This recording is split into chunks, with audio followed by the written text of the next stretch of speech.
My name is Supriya Sachdeva.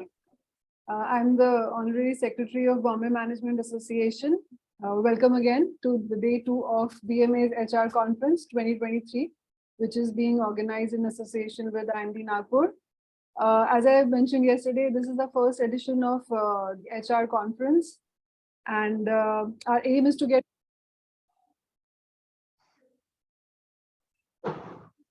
Supriya, we have gone mute. Not able to hear you. Yeah. Am I audible now? Yeah, fine now. Yes, perfect. Okay. I think there was a network glitch in between. So I don't know where you lost me, but I was just saying that in the first edition of BMA HR Conference, our aim is to get first-hand insights of HR leaders from top enterprises and corporations about the emerging challenges the industry has been facing. Yesterday, on day 1, we had a very interesting set of panel discussions. We started with the discussing about the current issues in HR, the kaleidoscope of people perspective, where our keynote speaker was Mr. Shiv Kumar. And followed by that, we had sessions on the new employee value proposition, new age employee mindset, and there was a admission conundrum, where we ended with a rapid fire round, which was very well organized by Mr. Yogi Sriram. He's our conference mentor. And thank you once again, Mr. Yogi Sriram and Purvi, for helping us in organizing this conference. So our first session on day 2, we have our panel ready, and okay, so moonlighting. As we're going to talk about moonlighting in the first session, this word evokes different reactions. For some, it's unethical, while others call it as a part of times. So let's find out the good, the bad, and ugly of moonlighting from the HR leaders in this fireside conversation. It's not a speech. It's going to be an interesting discussion. And we have invited some very interesting panelists for this. And I'll start with our speaker facilitator, Dr. Vigyan Verma. He's the director of IMD Nagpur. Hello, sir. Good morning. Hi. He's a former faculty of XLRI and adjunct professor of Carleton University, Canada. The breadth of his experience covers a wide area of educational leadership executed over years. He possesses national and global experience and has a high degree of expertise in teaching, managing, and institutional administration. His specialties include educational leadership and developing optimal learning environments for teaching, innovation, and excellence. He's also an executive committee member of Bombay Management Association. So welcome, sir. Thank you so much. Our second panelist is Mr. Yogesh Patgaonkar. Hello, good morning.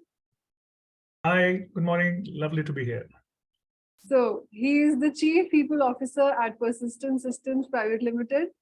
In this role, he is responsible for Persistent's global HR function, including learning and development as well as talent acquisition.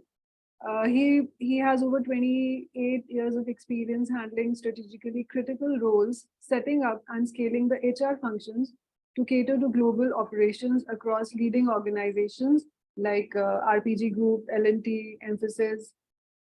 He joined Persistent after a consulting stint where he set up a successful practice to work on executive coaching and strategic interventions for a diverse set of organizations across industries. So welcome once again, and thank you for joining this panel. Thank you so much, Supriya. It's just Persistent, it's not private limited. We are listed. Okay, my bad. I'll get it corrected. No worries. No worries. Okay, our next panelist is Dr. Ritu Anand. Hello, ma'am. Hi. So she's the Chief Leadership and Diversity Officer at Tata Consultancy Services. In this role, she is responsible for identification and development of senior leaders in TCS. In addition to this, she is leading diversity for the entire organization with a commitment to build and sustain a robust leadership pool with diverse representations from all employee segments. Prior to this role, she was Deputy CHRO and led talent management and total rewards function in TCS. Dr. Anand is also a well-renowned speaker at various global forums, featured on the SAP Game Changing Women Radio, and has written for various international magazines on evolving face of workplaces and culture for diversity. She also serves as an independent director and an advisory board member for few organizations. So good to have you here with us today. And the next panelist is Mr. Prem Singh. Good morning again. Hi, good morning, everyone. Thank you for having me. Great. So he is the president, Group HR of JK organization. He brings with him a rich experience of 30 years, out of which around 27 years. In his current role, he leads the HR function, providing strategic direction towards transforming HR as a future-ready business ally. The group, with interests in diverse sectors like tire, paper, cement, agri, genetics, engineering, health, education, and they have over 50,000 employees at more than 100 locations, including 30 plants. So prior to joining JK organization, he worked with Walkhart Limited as the president global HR. He has been very active in various professional forums and has been recognized with several awards for his contributions in the field of HR. He's also the honorary president, National HRD Network, North Zone. So I welcome all the panelists, and now I hand over the session to Dr. Vigyan Verma. Over to you. I request you to introduce the session and take the discussion forward. Thank you so much. Good morning to everyone. Pleasure to be here, Supriya, today for an exciting session. Sincerely thank all the panelists for taking out their time on this Saturday morning. Today we have an amazing session, panel discussion on moonlighting, where we'll discuss about the big trends we need to keep an eyes on that could directly impact the HR managers all over the world. But before we dive into the panel discussion, I just thought, let me recount what happened. Of course, Supriya did mention about that what happened yesterday in the conference. And then that's going to be, all the sessions which we had yesterday it has a direct impact on what we're going to discuss today. Yesterday, we began the summit with an electrifying address by Mr. Shiva Kumar, and when he talked about the new things that HR professionals are likely to face in the days to come. Thereafter, there were several thought-provoking sessions like finding purpose at work or the new age, and so on and so forth. Now, all these sessions have actually set the context for the session which we're now having on moonlighting, the good, the bad, and the ugly.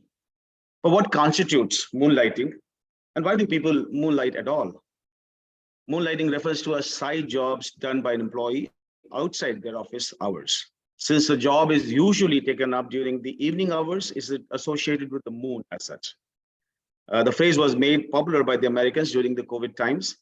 And now, of course, several types of moonlighting like blue moonlighting, quarter moonlighting, half moonlighting, and full lighting exist as such. Moonlighting exists. A survey, a very interesting survey was conducted in our own country, wherein almost 400 employees were surveyed from the IT and ITS industry. And it was found out that almost 65% of the surveyed employees knew someone known to them that they are moonlighting. So moonlighting is not specific to the level of workers or in industries. Some top level executives also are supposed to do moonlighting. And there are many portals which have also become extremely active, like Fiverr, Upwork, TopTel, FlexiJobs, and they all are kind of offering opportunities for moonlighting. Many IT companies in India are struggling with moonlighting issues. Infosys, I'm sure many of you would have read, warned its employees that moonlighting could lead to termination. Wipro, on the other hand, fired almost 300 staffers for moonlighting in the month of September 2022. The chairman of Wipro, Mr. Rashid, the executive chairman of Wipro, Mr. Rashid Premji, went on to say that moonlighting is a complete violation of integrity in its deepest forms. But moonlighting is, in many cases, is not just being done for the sake of money. Some resort to moonlighting to learn about the emerging domains, some to strengthen credentials, some to gain experience, work out of passion, engage in activities that interest them, especially when they don't find a job which they're doing challenging enough, or provides little scope for the to develop their competencies. But last but not the least, millennials are eager to attain financial independence as early as possible. And there's an acronym which is quite relevant for them. And there's an increasing trend of that acronym called FIRE. FIRE stands for Financial Independence, for FI, and RE stands for Retire Early. So financial independence and retire early is quite popular among the youngsters these days. So moonlight has become a very, very hot topic these days, especially in the gig economy. So let's discuss some of the complex issues that are hovering around moonlighting. So what we've decided that the entire session of about an hour and 15 minutes will be divided into 4 different parts, followed by about 15 minutes for the quick Q&A. And the part 1 will focus on, is moonlighting ethical? Should one be fired for moonlighting? That's 1. Number 2, what are the pros and cons of moonlighting? Number 3, how to deal with moonlighting? What could be the preventive approach, those who do not want moonlighting? And what could be the accommodative approach, those who are fine with moonlighting? There are organizations which are fine with the moonlighting. And finally, what is the legal status of moonlighting? And moonlighting basically started from the IT and ITS industry as such. So I'd like to throw this question open for Dr. Ritu Anand to begin with. Is moonlighting ethical? Should one be fired for moonlighting? Over to you, Dr. Ritu. Good morning to all of you, and thank you for having me. It's a pleasure, and this subject actually is as controversial as it can be. So I want to have a disclaimer upfront that the views that I will be sharing are my personal, based on the experience that I've had running this function and being in the company for last 30 plus years. There are, I want to view it from a little different perspective before coming down to the ethical part of it. When you have a conglomerate where you are working in a service industry with 620,000 people, you don't think about raw material like iron, steel, or soaps and all that. You think about people.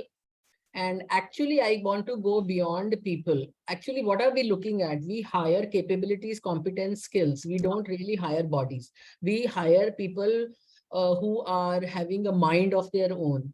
So when you get a consolidation of hundreds and thousands of people together, and we want their soul, body, mind working together, this topic at discussion actually sometimes brings a smile on my face. Today, instead of moon, I think we should talk about sun or the day, because people are not restricted to any time of the day, because we are global. Any company, whether it is headquartered in India or in Middle East or in America, they are all global companies. Global means they are working across 3 time zones. And I must confess that despite all technology, we haven't found one, and Yogesh will agree with me, we haven't even found one time slot of 60 minutes, which works for Tokyo as well as Santa Clara or San Francisco or Vancouver. It doesn't work. So with that kind of constraint that organizations are working in, this lighting business has to be re-looked at. I actually have detailed argument, debates, conversations within my company and with my peers who come with a legal background, ethics, knowledge of ethics and all. So it is not very simple. Before any one of us take a stand, we have to be, at least I want to be very careful before I say yes or no. So the legality that with which we are coming from is that what is a contractual agreement between you and me? You could be an organization, I could be an employee, you could be my associate, I could be your peer. But what is a contract which is signed or unsigned? When you work in respectable companies, which all of us are working, I would say, then even oral agreement, oral contract has to be respected. So coming from that angle, if my contract allows me to work full-time, part-time, half-time, quarter-time, during the day, night, notwithstanding, it is okay. It is absolutely okay, because there is a, and we will talk about it. How part, I'm not going to talk about it because this question is about ethics. So I am very clear on this, that contractual agreement supersedes every law, everything that we can even talk about on this subject, notwithstanding anything else.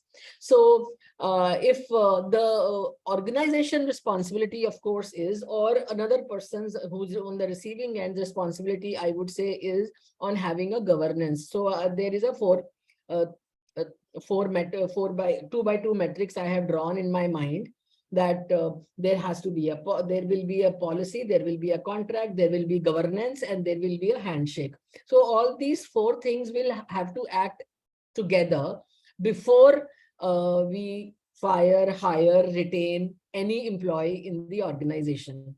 And is it in practice? No. So today it is not considered ethical, because I presume in the past, no organization have taken this approach. Currently also, I can confidently say that this approach is not being adopted. So it's only there is no law which talks about this lighting. So each organization has taken a stand. Briefly, Dr. Vigyan Verma, you have also mentioned, and we all know about it in the media. So my take on this is that it is a contract between individual and organization, and basis that an action is considered ethical or non-ethical. Thank you so much. One of the episodes of the sit-down comedian called Saikiran, he says, India, like many other nations, is a nation of moonlighters. Our politicians are businesses, lawyers are politicians, cricketers and other sports persons have government jobs, and even CXOs are probably moonlighting as advisors, experts, independent directors, and whatnot. Now, the moment one starts using her talent, all hell breaks loose. Relax. They would always say that I'm having my main menu with you and going elsewhere for the desserts. I give 8 hours of mine for you, and the rest 16 hours are mine to decide what I want to do. He goes on to say that nobody cares for moonlighting for as long as the sun is shining bright. And when the sun's light starts dimming, that's where the moonlighting becomes relevant. So, Yogesh Bhai, what's your take on this?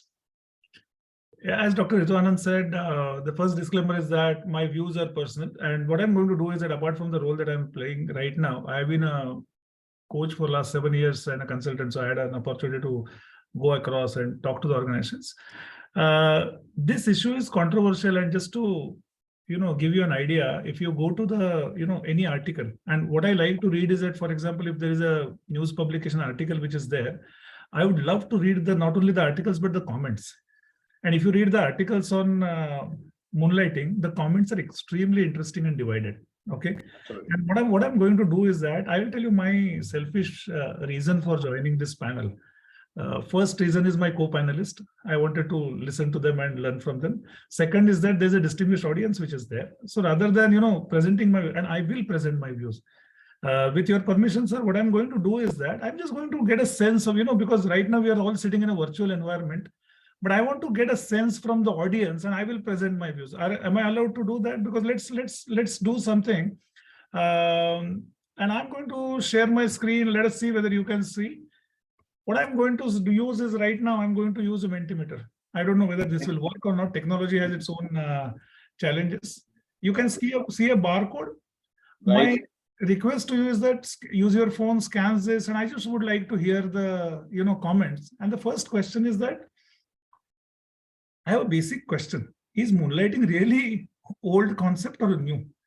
I mean, and it may sound a very stupid question, but I will tell you why I'll come to that question. And I disagree while you are voting, but that would be giving the answer away. But let me see. Just type your answers. Just let's see, have some fun, have some interactivity rather than me presenting something.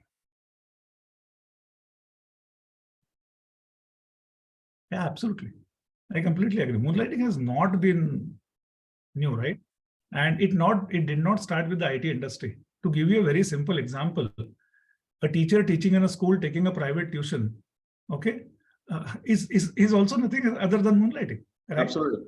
Now it can be argued both ways, that the teacher who takes a private tuition, the students who go with her or him would get benefited is a argument against, or a teacher saying is that other students who don't have a benefit of a good teaching are getting a benefit of my skills is another argument. So moonlighting to my mind is not new, and let's be very clear about it. We have started calling a term called moonlighting right now. Doing parallel gigs and all those things has always been there. My second question is, what according to you is the issue with moonlighting? Okay, legal, ethical, contractual, and I really want to understand the audience poll on this, because I will also present my view on this very clearly, because I thought I'll just get a sense from this distinguished audience rather than me talking about it, and I'll speak a few lines of my own. But it would just be interesting to know what the audience poll is about.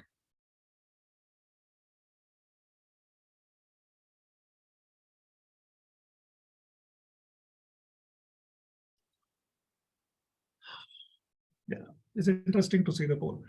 Yeah, always. Thank you for participating. I think this bears out what Dr. Anand also said. Ethical is always, is a very subjective matter. What I call myself is passion, and what I call for you is a temperament. Sometimes it's like that. Ethics is like that. Sometimes it's a gray area. It can argue to be both ways. And I saw some very interesting arguments. Do the employers give a job guarantee? Then why are they not allowing us to safeguard our, a lot of arguments. I'll not get into the ethical part of it. I don't have a view on that. The world is very complex.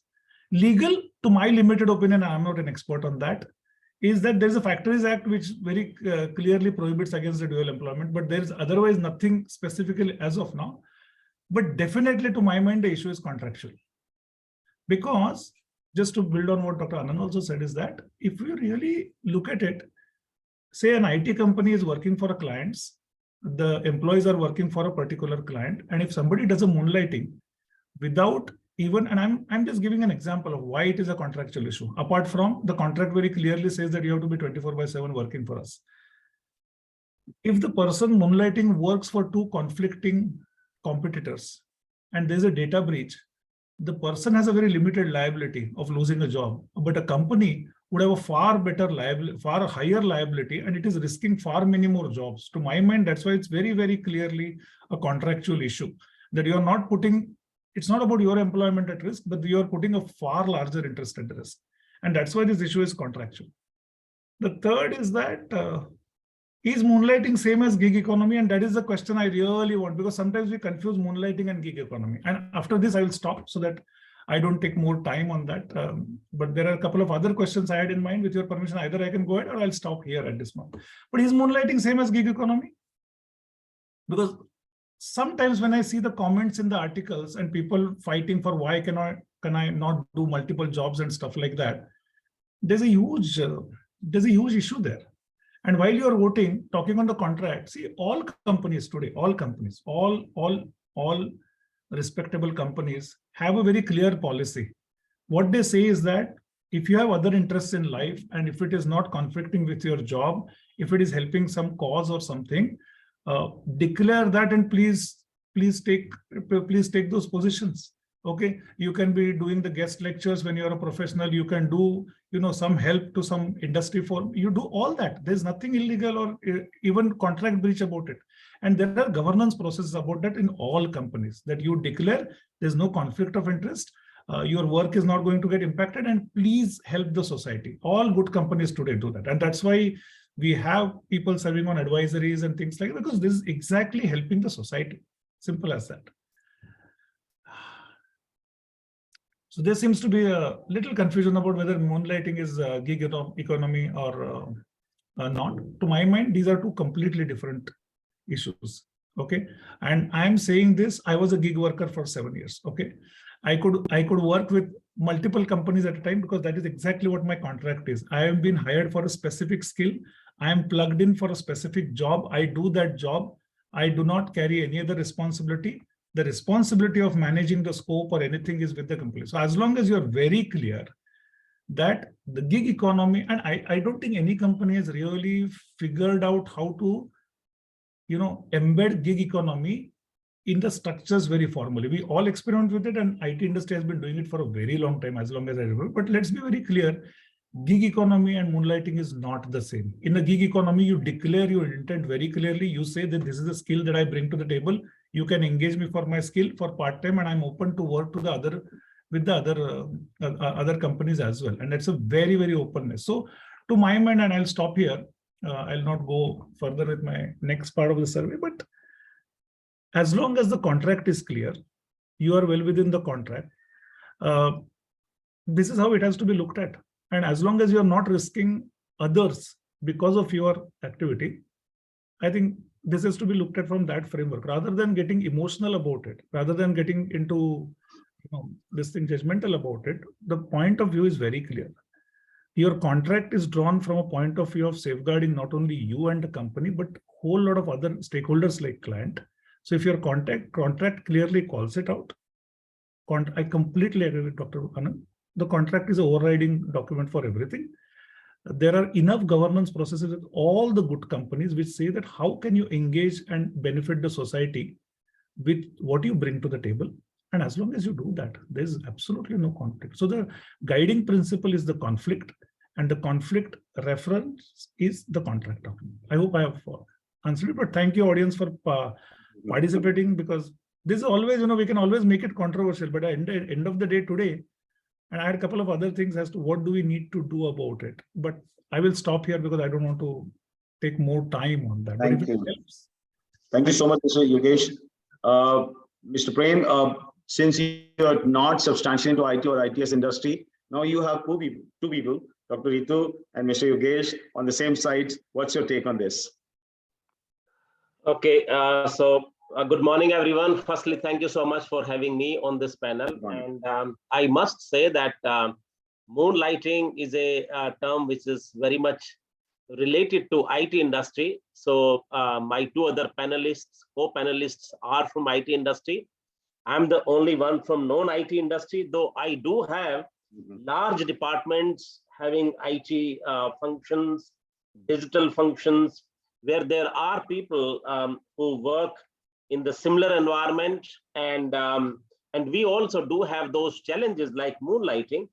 And so my views, as my co-panelists also declared, are my own, based upon what I have seen, what I have observed. But to start with, let me bring a new dimension, which is slightly different, slightly futuristic, and that would also partly give a reason as to why the moonlighting is becoming a reality, and in the future, it might become even bigger. You see, recently, we conducted a study on the school children, the students who are in the 10th, 11th, and 12th standard in the schools, close to thousands of students.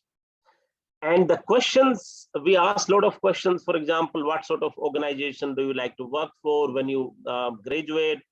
What sort of job is a dream job? What do you value the most? What is your passion, etc.? What kind of organizations do you like to work for? What's your thought about hybrid working, work from home? Whole lot of stuff.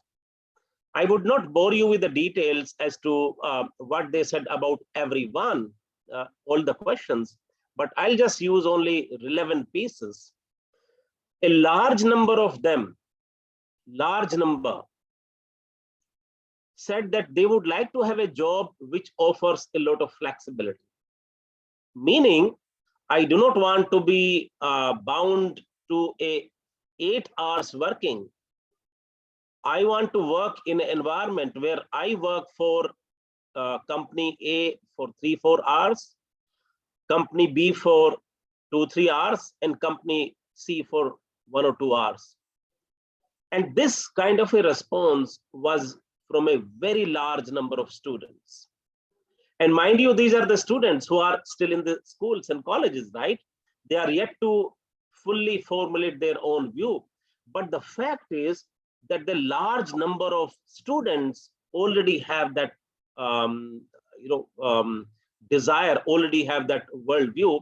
And it comes from the very fact that they have seen in their own life about the elements of this gig working on or moonlighting kind of things working, and the this kind of a model where multiple companies you work, you give your skills, you give your capabilities, but you are serving not one company, you are serving multiple companies. And I want to relate this to the comment that Dr. Ritu Anand made early on, that essentially when you recruit somebody, you are recruiting the skills, the capabilities, not the bodies necessarily. And the question is, if this skill and capability can benefit me, why should it not benefit you as well? If there is a match between what this person has to offer and what your need is. But the bigger question here is, if somebody is working for organization A, there is a mutual obligation. And well, we talk about the contract, there is a contractual obligation. But beyond contractual, I think there is a professional obligation, mutual obligation. There is this principle of mutuality. If organization has hired me for doing activity XYZ, I think it is very fair to assume that I will use and I will deal with the resources, the time, the intellectual capital of the organization in a responsible manner. The real issue comes when while working for client A or organization A, I become privy to large amount of information, large amount of data, which is very strategic for the organization. And if that gets compromised in any way, willingly or unwillingly, if I'm using that for the benefit of another client or other organization, that is where the issue comes. And I have been in touch with a lot of CHROs from ITES industries. The real issue which many of the CHROs tell me is, it's not really so much about moonlighting per se. It's about the risk it brings to the organization, because suddenly we get exposed to our competitor. So the position which sounds to be very reasonable, which seems to be acceptable to large number of professionals and the leaders in the industry, is that, look, moonlighting is a reality of life and it's only going to grow. The survey, the study of the school students that I mentioned also indicates that. But the question is, having seen this as a reality, how do we manage? How do we deal with this? We can't wish it away. It's a reality. What best we can do is manage it, regulate it in a manner so that there is no undue advantage to the individual at the expense of the organization. The data, the strategy, the information of the companies that the individual is working for, multiple companies, that data, that information is kept intact, it is not compromised. Therefore, there is a fair play and there is a professionally, there is no advantage cost to one at the cost of somebody else. So that would be my view about the whole piece of moonlighting. Finally, I just want to make one more point. You see, moonlighting, as Yogeshji also mentioned, let's talk about lawyers, legal advisors. For example, you could be a legal advisor, and since morning till evening, you are not working only for one client. You are dealing with multiple clients. And many of these clients could be also competitors. For example, if you are a, let's say, tire manufacturing company, one of my companies is tire manufacturing. So this particular lawyer might be dealing with 3 tire companies on the same day. But there is a professional ethic which regulates that at no point of time, any data or any information will be cross-shared. And this has existed for many years. Therefore, moonlighting is not something which is new. It has existed. What has been at the core of the whole thing is so far is that there has been a way to manage, there has been a regulation, there has been a professional code of conduct which has helped professionals, the service providers, or people who have been engaged with multiple organizations on the same subject. But that professional code of conduct has helped both the sides, employee or consultant, and the organizations on the other hand. I think what we need to talk about is, having accepted this as a reality, how do we regulate? How do we make sure that it is working in a very balanced manner, in a very objective manner, and it does not cause any harm to any of the parties involved in the whole process? So that would be my limited view to start with. Thank you so much. Thank you so much, Prem. In fact, that brings a very, very interesting twist to the entire discussion as such. The fact that we are dealing with a conference which has a theme called Discover the New HR. Are we, do we really need to keep on looking at what's happening and how things are changing as such? And I'd like to, quote what Mr. Girish Menon, the head of human resources at Swiggy, said once. He said, with the moonlighting policy, our goal is to encourage employees to pursue their passion without any constraints due to their full employment with us. This is yet another step in our journey towards building a world-class people-first organization. Now, in view of that, the fact that Dr. Ritu and Mr. Yogesh said, no, it's not ethical at all. Do you see any, there was another part of the question which said, can you fire somebody for moonlighting? It may not be directly related to the business you are into. Can you fire somebody for moonlighting? What's your take on that, Mr. Yogesh? If I remember that article very clearly, I think even the people who have talked about moonlighting is okay have very clearly said out that it should not, conflict our interest, and that has been very clear in the same quote that you talked about. That is a point. That is the point number one. Point number two is that right and wrong is always being subjective based on which side of the table you are.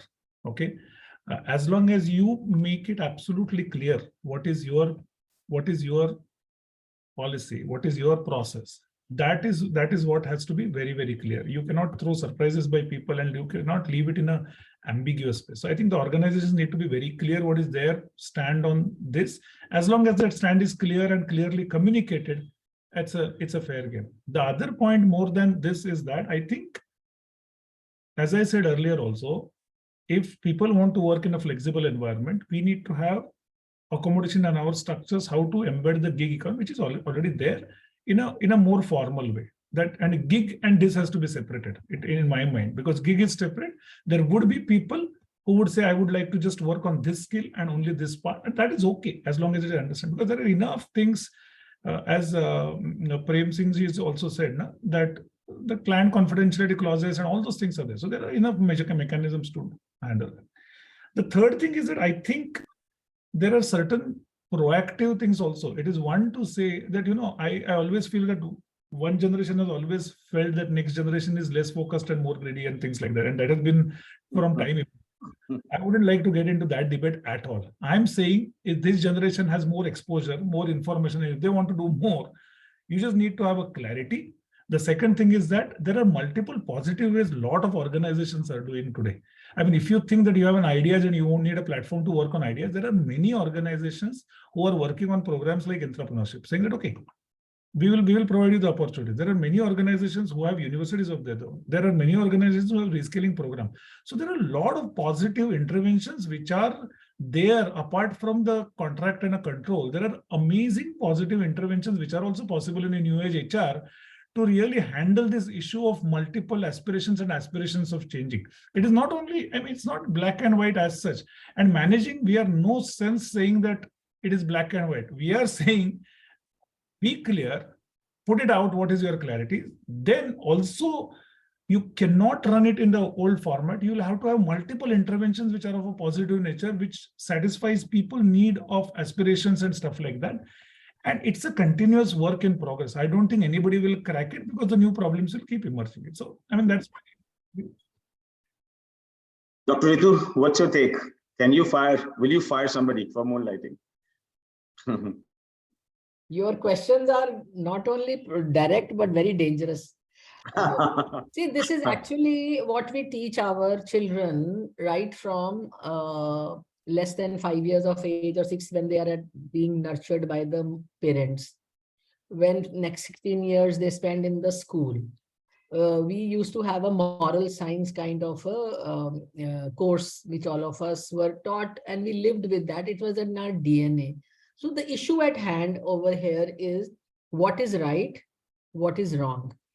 Right is by your own self, what you have obviously summarized over the years before you became a professional, and right by the organization's DNA, which organization has evolved over the last 30 years, 40 years, 50 years in case of TCS. So 55 years for that. So this right and wrong, I hate this word moonlighting, and I am praying that none of the HR institutions now from today onwards will ever have a session on moonlighting, because there is sunlight, there is daylight. Let us stick to that, because moon time was meant to rest and sleep. So I want to bring back this very basic, that why do we work only for 8, 9, 10 hours? We work because we need to rejuvenate and refresh ourselves. And that can only be done if you sit and chat with your parents, your siblings, your women friend, your men friends, your boyfriend, your girlfriend, and also have a relationship building, which will only happen if you spend time. And if you are spending time only with the computer, whether it is veterans like us, or whether it is Gen X, Gen Alpha, which is yet to come into the corporation, ladies and gentlemen, the relationship building is the primary reason for your existence in your community that you live in. Whether you realize it in the first decade of your work or in the 4th decade of your work. Why I say this? Because very fondly I talk with my teams and my friends that on an average, all of us work for 40 years. That is 4 decades after graduation, assuming you guys are resting from work at 60, 62 years of age. So at least 1 decade, if not 2, you can be doing what you want to do. But 2 or 3 decades have to be given to the community or to the organization to which you belong. So define what is right and wrong by yourself and the institution which is paying you. So that is my first box. Second box is about the wellness. Wellness of the mind and body and soul is very important. If you are going to come to office and with your hair disheveled, with your shirt not ironed and your sari looking crumpled, and when I say hi Prem, and Prem is going to say hello, I'm not going to like you. And I know you have been up to party, or you are doing some sunlighting or daylight, something you have been doing, and that is going to affect the productivity. Have the organizations cracked the code of understanding, measuring productivity? A big no, a big no. When you see somebody doing nothing and just looking blank at a notebook, is he or she being productive? I would say very much so, because if you are in a think job, you have to think. And think doesn't mean always typing and writing a code in an IT company, or chiseling a car's door in a manufacturing company. It is not so. So we have not cracked the code of productivity, whoever may claim to have done so. I'm sorry, Dr. Vigyan Verma, but productivity is an open area where research needs to be done by experience, not by any other data. Okay, so we really need to define that, what wellness means in an organization, how much and what you will allow. Ultimately, it will come down to what you are as a human being, when you are being true to yourself and to the organization which is giving you your salary. That is my simple benchmark. On a lighter note, ladies and gentlemen, I would recount back dress policy in an organization. I remember all of us, let's say 4 decades, I'm in the nth decade. So when we wanted to write a dress code policy, I'm talking about early 90s or late 90s, or maybe early 2000 something. And I never blinked an eyelid. I said, yeah, there should be a policy. There should be a policy. So thou shall wear a tie, thou shall wear thou shall not wear jeans, thou shall definitely not wear slippers, and all those things we wrote. After 10 years, I started scratching my head. I felt very ashamed to have created that policy. Because I told my company that look into the mirror and see whether you are looking good to go for work and shake hands with the customer or your boss. If you are okay, I'm okay. So this transition has also taught us that all of us taught while we were working. I didn't do it. I am not a good teacher. That is besides the point. All of us went and attended board meetings while we were working. All of us actually did indulge in our passion while we were working. And then we started talking about gig economy, and then comes the light of the day, moon, sun, day. And so is it ethical or not ethical? Let us not answer that question. Let us not ask that question from Monday onwards. Just let your soul, your mind, your brain tell you whether what you are doing is ethical or not ethical. Thank you so much for such a passionate views and all. But Mr. Prem Singh has to leave, in fact. So I just, Prem, you spoke about, you said, yes, it is ethical earlier, but do you see cons? Do you see anything not correct with moonlighting? Prem, I think you should talk. Yeah. Yeah, I'll move on to the cons, pros for that later. Yeah, Prem.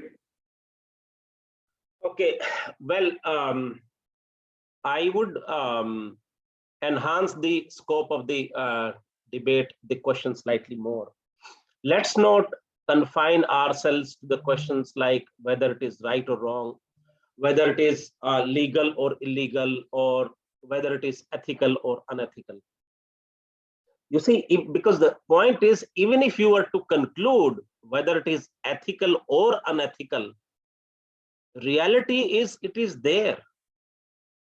And it's not a phenomena which is today. It has existed since ages. Just Bollywood has been in news for many reasons of late. Good, bad, ugly. Your topic also says good, bad, ugly. Now let's look at Bollywood. Any actor, any actresses, he or she would have acted in multiple films, similar roles. She has or he has same skill set. And could you not call it as a moonlighting? Why did she or he work with multiple firms, multiple films? So the point is, it has existed and it is going to only continue to grow in future.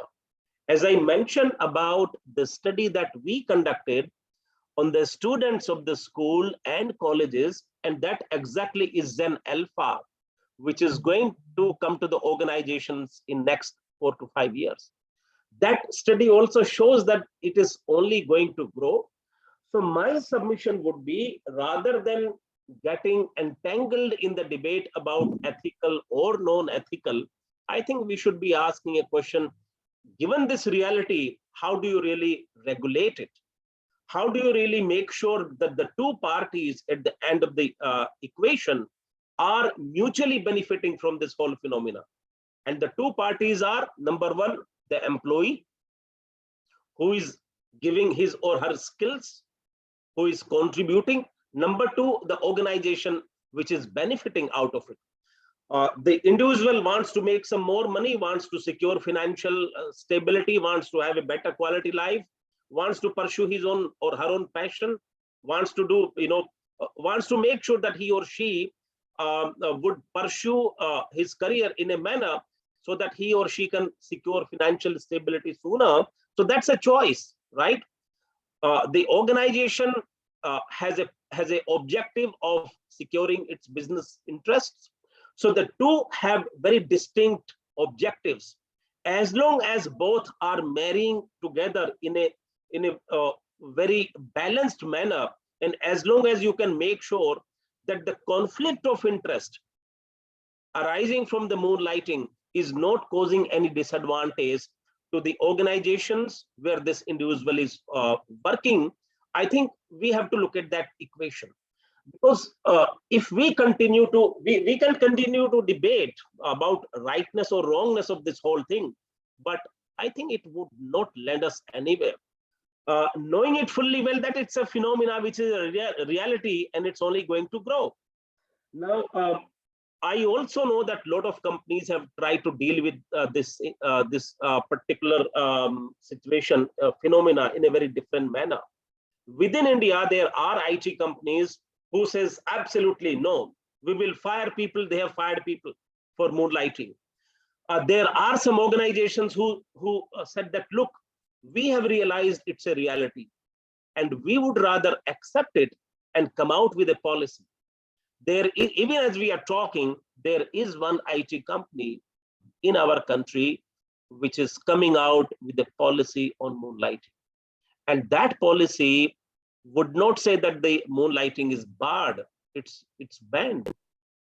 This policy will say, as long as you do not have any conflict of interest, as long as you are working in a space which does not conflict with your own work, which does not cause any disadvantage to our working, it is okay. You can work, you can undertake projects, you can do whatever you wish to do, but make sure that you do two things. Number one, you declare, you be transparent. Number two, make sure that you sign up a NDA, non-disclosure, with us and with the other company, that you would not be sharing any information related to us with them, and you would also not be required to share anything related to that company with us. And that's a very matured approach. That's a very balanced approach. You know, today we are debating, we work in a different environment, and tomorrow, let's say if we work in the same industry, probably Yogesh, Ritu and myself will be fighting with ourselves. Are yaar, mere aadmi ko tumne laga liya moonlighting karne ke liye, you know, usko roko, usko samjhao. You know, I mean, can you imagine the scenario? So this is a reality. I think we got to grow to accept that it's a reality. It's only going to grow, and we got to talk about how do you ensure that the conflict of interest are managed. There is no disadvantage to anyone caused as a result of this. Youngsters want to make more money, nothing wrong with that. Youngsters have a choice that they would not like to work with only one company. They would like to work with multiple companies rather than getting bogged down with 8 hours fixated sort of working. So I think things are changing. Lot of things are changing, but the fundamental thing which shall not probably change, and I say this with lot of responsibility, shall not change, is the whole notion of professional commitment to each other. And I'm not using the word contractual. And when I say professional commitment, you are a firm, you need a skill. I'm an individual, I bring that skill to the table. I will work for you, you pay me, and I will make sure that all your data, all your information shall be held shall be managed in a responsible manner. That equation shall not going to change. That's a fundamental bedrock of this relationship between employee at the company. In the end, just to summarize this whole thing, change and certain things remaining constant, I just like to recite a couplet. चिड़िया कहती है चमन बदला है, तारे कहते हैं अमन बदला है. चिड़िया कहती है चमन बदला है, तारे कहते हैं अमन बदला है. इस माहौल की खामोशी कहती है, आदमी वही है, बस कफन बदला है. Wow, very good. So with that, I take leave of you. Thank you so much, Dr. Ritu, Yogesh ji, and Dr. Vigyan. Really loved interacting with all of you. Thank you so much. I need to move. I need to take a hard stop now. Have a great session ahead. Thank you. Thank you so much, Mr. Prem. Thank you so much. Have a great day ahead. Thank you. Taking a clue from what Prem was talking about, and I don't know whether I'm right or wrong, but is the gap between the way the organizations think these days and the Gen Z and what Dr. Ritu Anand talked about, the Gen Alpha, which is yet to come in, is only growing day after day? If that be the case, how do we really deal with moonlighting? Many organizations are in favor of it, many are against it. So there could be some preventive approach, there could be some accommodative approach. Any take on that, Dr. Ritu? How do we deal? See, organizations and literature and a lot of writings have talked about this gig economy. And I want to a little do a postmortem or a breakout of these gig economy idea. None of us have actually adopted it. Okay, there is no law around it. Only foreign journals and very few of us have spoken about it in conferences, and that's about it. That's my take. So for a minute, this working in a hidden way, in dual employment, whatever we may want to call it, moonlighting, you can keep it aside. Why not organizations look at this gig? I think we need to, I'll find a new word for this. I don't like this, but gig economy, which means enabling each human being or whoever wants to do multiple things at the same time in a gainful way. Why don't we think about enablement of that? And so I heard my co-panelists, and we have all read the literature also, that why people are working in dual or triple employment. One is commercial, which means they want more money, and there is shortage of money, and they want to, of course, everybody wants more money. If you have 1 CR, you want 2 CR, you have 1 rupee, you want 2 rupees. So that is one. Second is, I have huge energy, passion, and my current job is not allowing me to display that. So I want to do something. That is number 2. Third is, I actually have a skill and I want to give it. We are talking, remember, we are talking about 5 generations. So people like us who have got, let's say 30, 40 years behind us, we've got multiple experiences. And now my goal is to give, only give. So how do I give if I'm stuck in, in an environment where flexibility is not there, law doesn't enable it, ethics don't allow it. So these are the 3 reasons why people want to work in dual, triple, 4, quadruple employments. So gig economy is a good answer. What is a gig economy? For 10 years ago, I did not understand what is gig. I used to ask my team, I said, what is gig? What is this funny word gig is coming in? And then, of course, I understood, and that's the name given to dual, multiple employments. So I am now offering, this is my view, but I am seeing the future. I have a crystal ball in my hand, and I'm seeing a basket full of employment models which companies are adopting. And I boldly refuse to accept that it applies only to IT companies. I refuse, and I boldly confess that everybody in manufacturing, oil and gas, in energy resources, they should be also mindful that people are people, whether they are doing mechanical or electronics. So I'm forcing a basket of employment models. I am forcing like bouquet of benefit. Lot of companies, including mine, we took lot of years to offer bouquet of benefits, because we are we have to think how it will impact and all sorts of things. But like bouquet of benefits, I'm seeing a basket of employment models, or cleaned up, washed, enabled, legal, risk, everything done.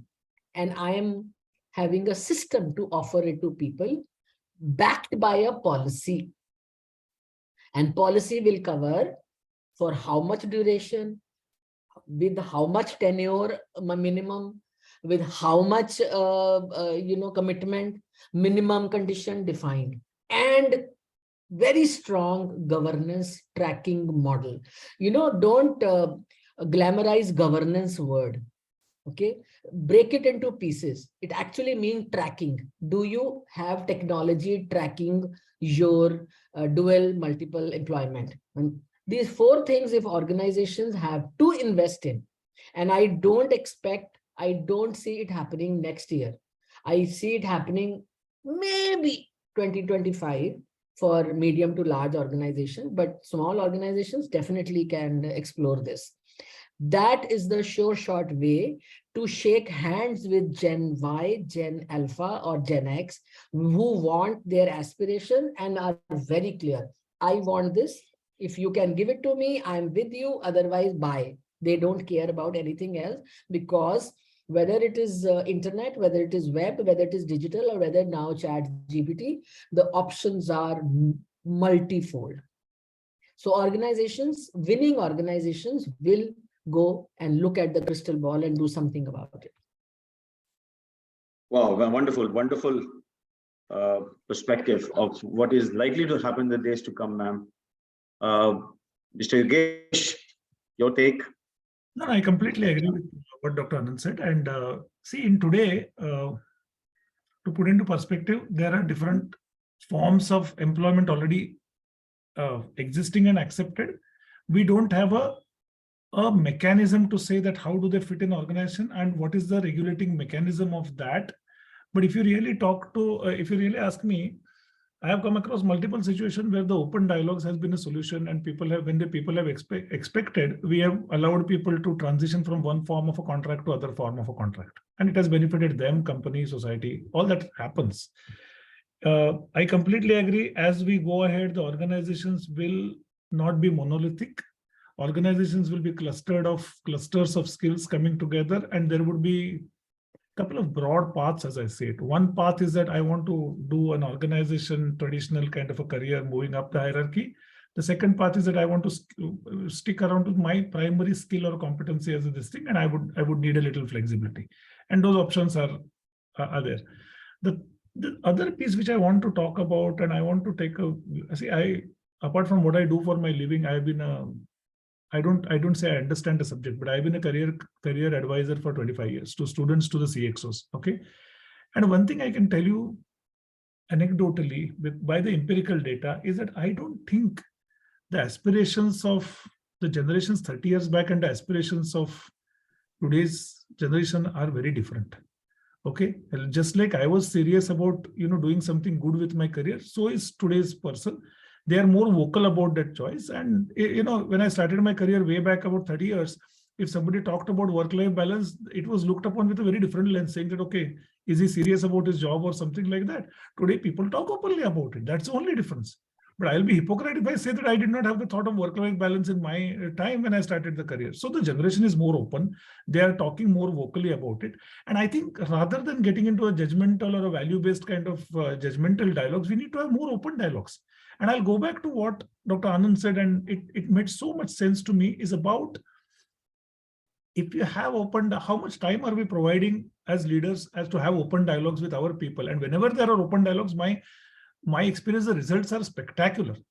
And I will go back to the point that she talked about. How many times do we have these dialogues to say that, hey, listen, it is not only about a contract, but you are covered for your well-being also. So you take rest. You do stuff that gives you, and sir, I will give you a fantastic experience from your own industry.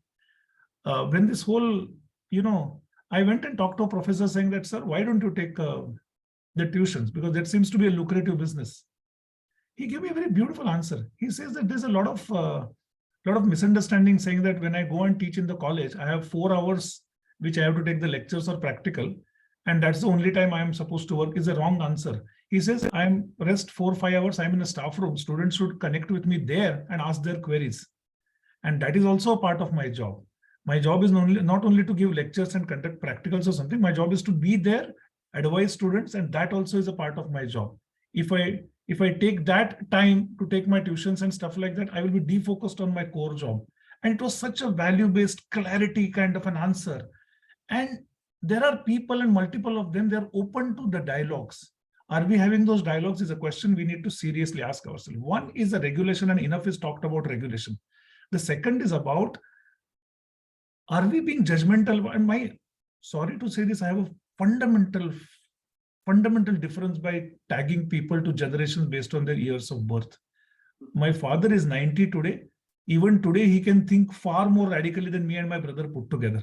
Okay, so I think it's a state of mind. By just, for our comfort, we just box them into this thing. I'm completely convinced that today's generation, whether you call them Y, Alpha, Z, Beta, they have the same aspirations as I had 30 years back when I started a career. They are much more open about it. And when they're open about it, our job as leadership is not to be judgmental about it and see it from our own frame of reference. And I think apart from all the systemic things like structure, embedding gig economy in our and multiple forms of contract, what we need to really embed in our systems is that how do we really enable the open dialogues? And it's easier said than done, but it is not impossible either. I can guarantee you that. And if we focus our energies on that piece of interventions also, the organizations will benefit a lot. And believe me, let me give you an example without naming the client or naming a specific thing. When the great resignation was happening and the industry was going mad, some of the work that, for example, we were doing for one of the companies was related to COVID. Okay. And even in the great resignation, the attrition in that team was less than 5% because people genuinely thought that they were doing something meaningful and they were all youngsters. So, let's stop generalizing problems, bucketing the problems. We are dealing with people. Apart from all the clarity, transparency, and regulations, if we start also focusing on big time interventions of how do we have open dialogues across organizations without judgment, it will go in a long way, because whether we like it or not, the organization structuring is going to be completely different in the future than what it is today. It is always going to be a conglomerate of a lot of small organizations which are latching onto the mothership and bringing something. So that's the supply chain model which is going to come. And the open dialogues, clarity, the multiple forms of employment very clearly defined it out, all this put together. It is not one or other. It's not going to happen only by regulations. It's not going to happen only by transparency and clarity. It's also going to happen what Dr. Anand said about awakening that whole concept of us. You're a human being. We are not looking at you as a resource.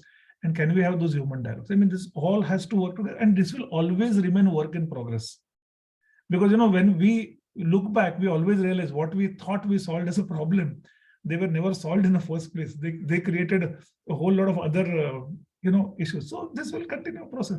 As long as we are, to my mind, summing it up, as long as we are transparent about what is agreeable and what is not agreeable, as far as we make it very clear to people, as far as we recognize aspirations and model our structures to that, saying that, okay, what is the multiple types of contracts that I can have with you based on your aspiration, making it very clear without being apologetic, and having a holistic dialogue about with people as people, rather than tagging them and saying that, this generation has this problem. And I think if we do that, and there's a humongous intervention that is needed on the leaders to really be sensitized about, diversity. We are talking about diversity and all those things. Sometimes diversity is restricted to culture, gender, and some of the other things. What is not talked about is a generational diversity. And I think there is a serious work which needs to be done in that. Is my limited view. And I'll stop. Yes, Mr. Gesh. In fact, what do you say? What you're saying is that probably there's going to be this entire issue of moonlighting is going to be a self-regulated issue, and because on one hand we have acts like Factories Act and Contract Act which restrict, but the courts on the other hand seem confused. In a couple of cases, they said no, moonlighting is absolutely permissible, and even including the Supreme Court as such. So just before we open this discussion for Q&A from the audience, just once, do you think the organizations are pushing for some kind of act against moonlighting? Honest answer is I don't know, but honestly speaking, as long as you have a clarity on your contractual obligations and you are transparent about it, that's okay. The problem, whether you have a law or not. It's as simple. Right. And there's nothing right or wrong. Every organization, even those who are saying moonlighting, would always, you will see a clause saying that no conflict of interest or no, data privacy and those issues are based. And that's as the NDAs are there anyways. Yeah. So, Dr. Ritu. Trust me, a lot of organizations are putting their heads together, sitting at the table and creating policies around employment that considering the needs, aspiration, desires of the people coming in and what feedback they are giving. The conversations which Yogesh is talking about are the core of human resource function. All the students, all the practitioners who are listening must understand that what you study, have studied in your course and what will be told to you by your managers while you are at work is 50% or 60% of your job. 40-50% of your job is what you do in conversation. Doesn't matter even if you're a fresh grad, first time getting into an organization. You are given 10 people to look after or 100 people to look after. Just have conversations. That is your day 1, day 5 job. Once you do that, frameworks, models, and all will emerge from there. Don't look top down. We are done. You have to create your new models. And models are not the be all and end all. So, Dr. Vigyan Verma, a lot of organizations are listening to employees and coming up with ways to protect their business, to protect their IP, to protect their interest in front of the customers. Because tomorrow when I and Yogesh will go and stand in front of whether it is BT, Bank of America or whoever and say, no, our ODCs are all protected. We don't allow this, we don't allow this. Yesterday's customers were very impressed. Tomorrow's customers are not going to be impressed. Oh, so you mean to say you are putting them in a jail and making them work for us? So they are not going to like this. So we are putting our heads together and coming up with something which is starting from 1% hybrid, 50%, and then opening it up, which will take 3, 4, 5 years, you know, and progressive companies, that's the only way to go. Thank you so much. Thank you so much. Since we have a lot of students and practitioners, professionals attending this discussion, any take 2 minutes, Yogesh, with regard to you would like to share with them. My only take is, and just don't make it complicated. You can work on things which are simple in your own head. Okay. So, you know, if you keep a model very clear in your head, what is it that is fair? And I think this fairness test never fails. Okay. And if you just work on that, it works. I mean, you know, we have been great at coining terminologies one after other. Okay. Do not get bamboozled by the terminologies. The basics have not changed one bit. Okay. Transparency still works. Conversations still work. And clarity always works. So these basics have never ever changed. I don't think they are going to change irrespective of whatever you do.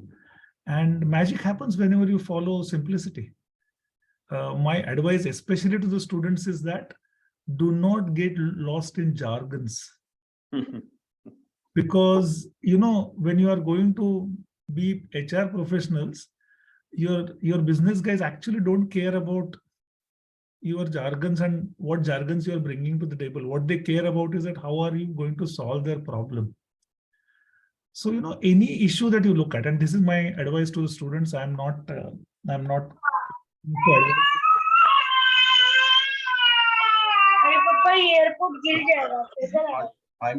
Andela, can you put it on mute?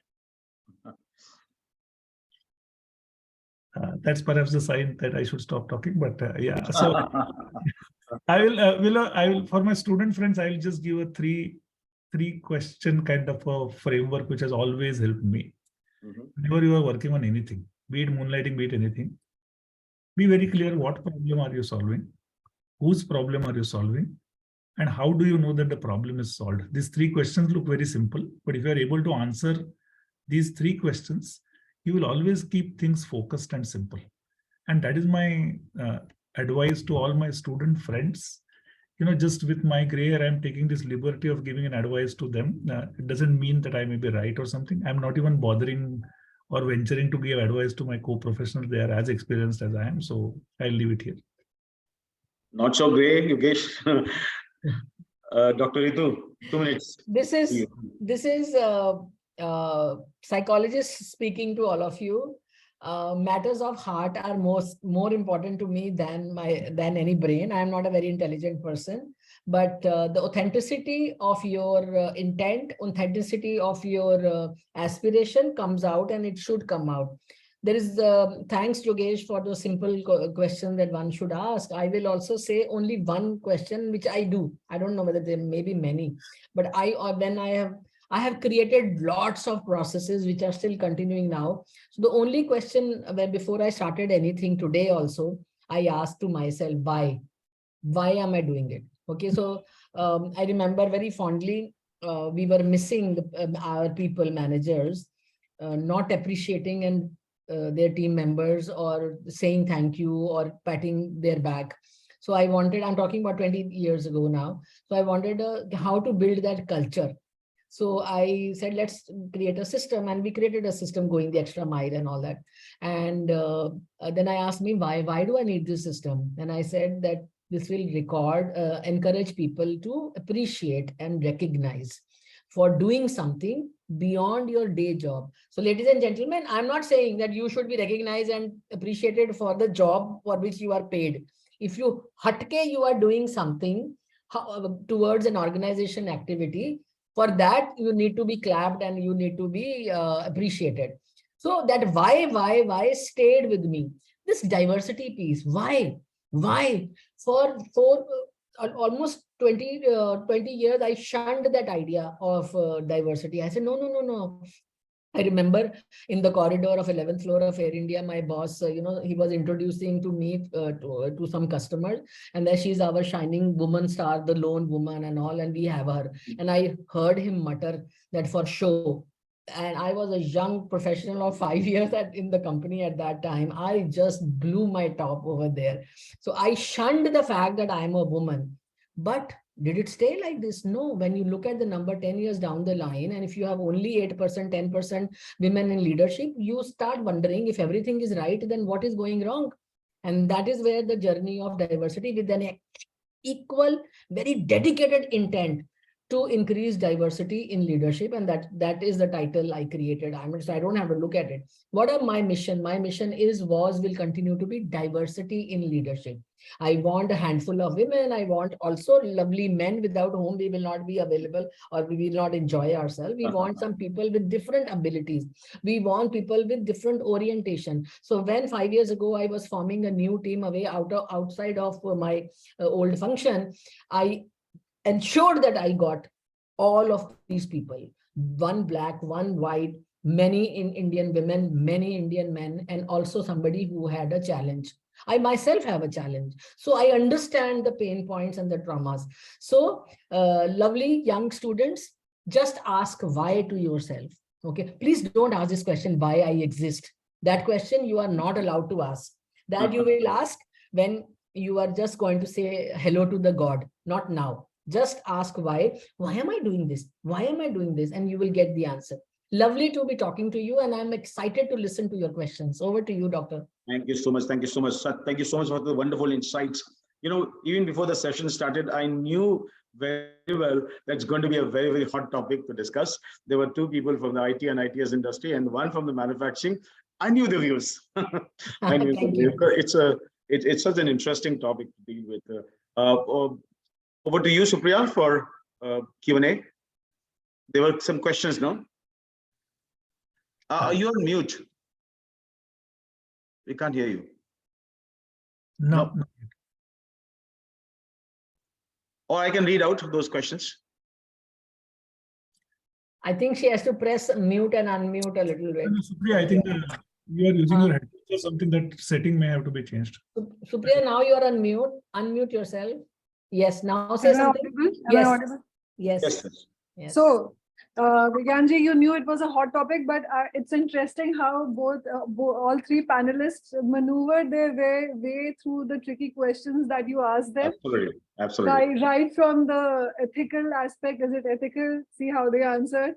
From ethical part to the regulatory part, and then the discussion moved on to the policy, governance, etc., etc. And eventually it all came back to the person who is actually taking the decision whether to daylight, sunlight, or moonlight, whether it's fair or not, whether it keeps you well or not, whether you think it's okay to go ahead without it or not. So it works both ways.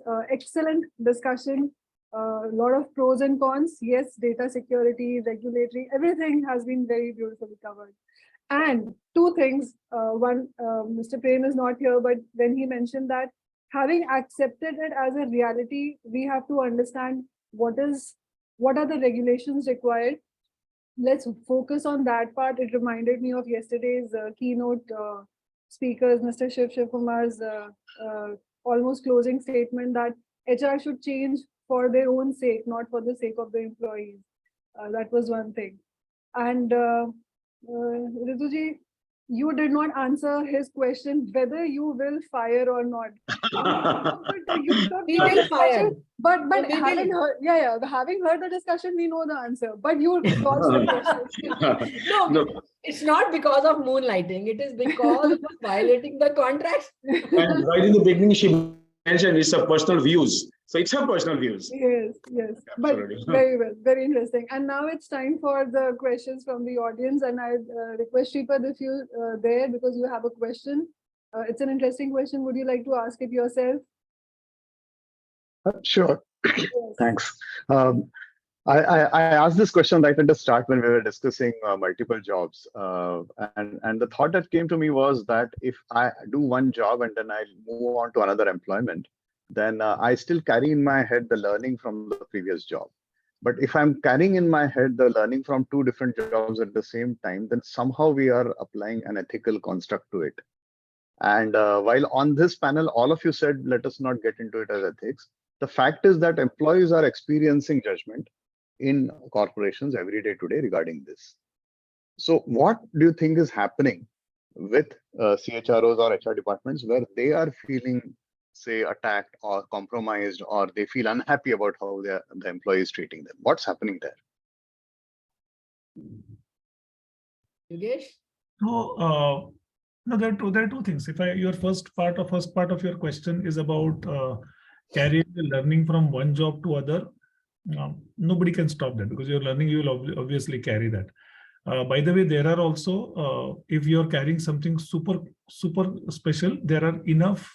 And again, you know, our industry, I think IT industry is just a visible industry, but this is applicable across all industries. Okay. Moonlighting started when people across industries used to sell their insurance policies. Okay. That was also moonlighting. And so it's not a new phenomenon, not a phenomenon in IT. So all industries will safeguard their own interest. There are enough contractual obligations if you are carrying a very specialized knowledge that there is a cooling period, which is there contractually, even when you change the job. And there are names called out there. That is one. Leave aside the contractual. The second thing is that it is not about ethics or something like that. It's a human error that can cause a disaster. Okay. If you're working on two parallel jobs and if you mix the information, it can cause a disaster to not only you, but it can cause it to your organization also. You don't have to tag it ethical. And if you keep a framework simple and clean, clear, it's clear that stick to the contractual framework and contracts are signed mutually, not good, bad, and ugly. And if you just follow that whole philosophy, and you have to be transparent, you have to go out and tell people what is acceptable, what is not acceptable. There has to be a lot of awareness in that. And then just stick to the principle. Don't then deviate. The moment you start doing exceptions to your own published principles under some different guard, people lose faith in that fairness. As long as you are transparent, you're clear, and you stick to what you have said, there's absolutely no problem. See, people will feel bad if they lose jobs, but at least they knew the consequences and they're this thing. So, and there's a lot of awareness which needs to be built around that. Rather than getting into the, ethical commentary about it, sometimes people don't even know that there's something wrong with their doing. And it is the organization's job to be very clear, articulate, explain.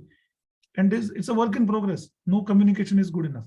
As long as you do all that, I think there's absolutely, these dilemmas don't exist as far as I'm concerned. I agree with you because, this is a human being to an institution, and both sides have to win and both sides have something to lose. And I am a bundle of knowledge because of the organization experiences. So I'm very clear, the patents, the proprietary tool, anything which I may have created belongs to an organization. That clarity either comes from my own ethics or it is taught to me.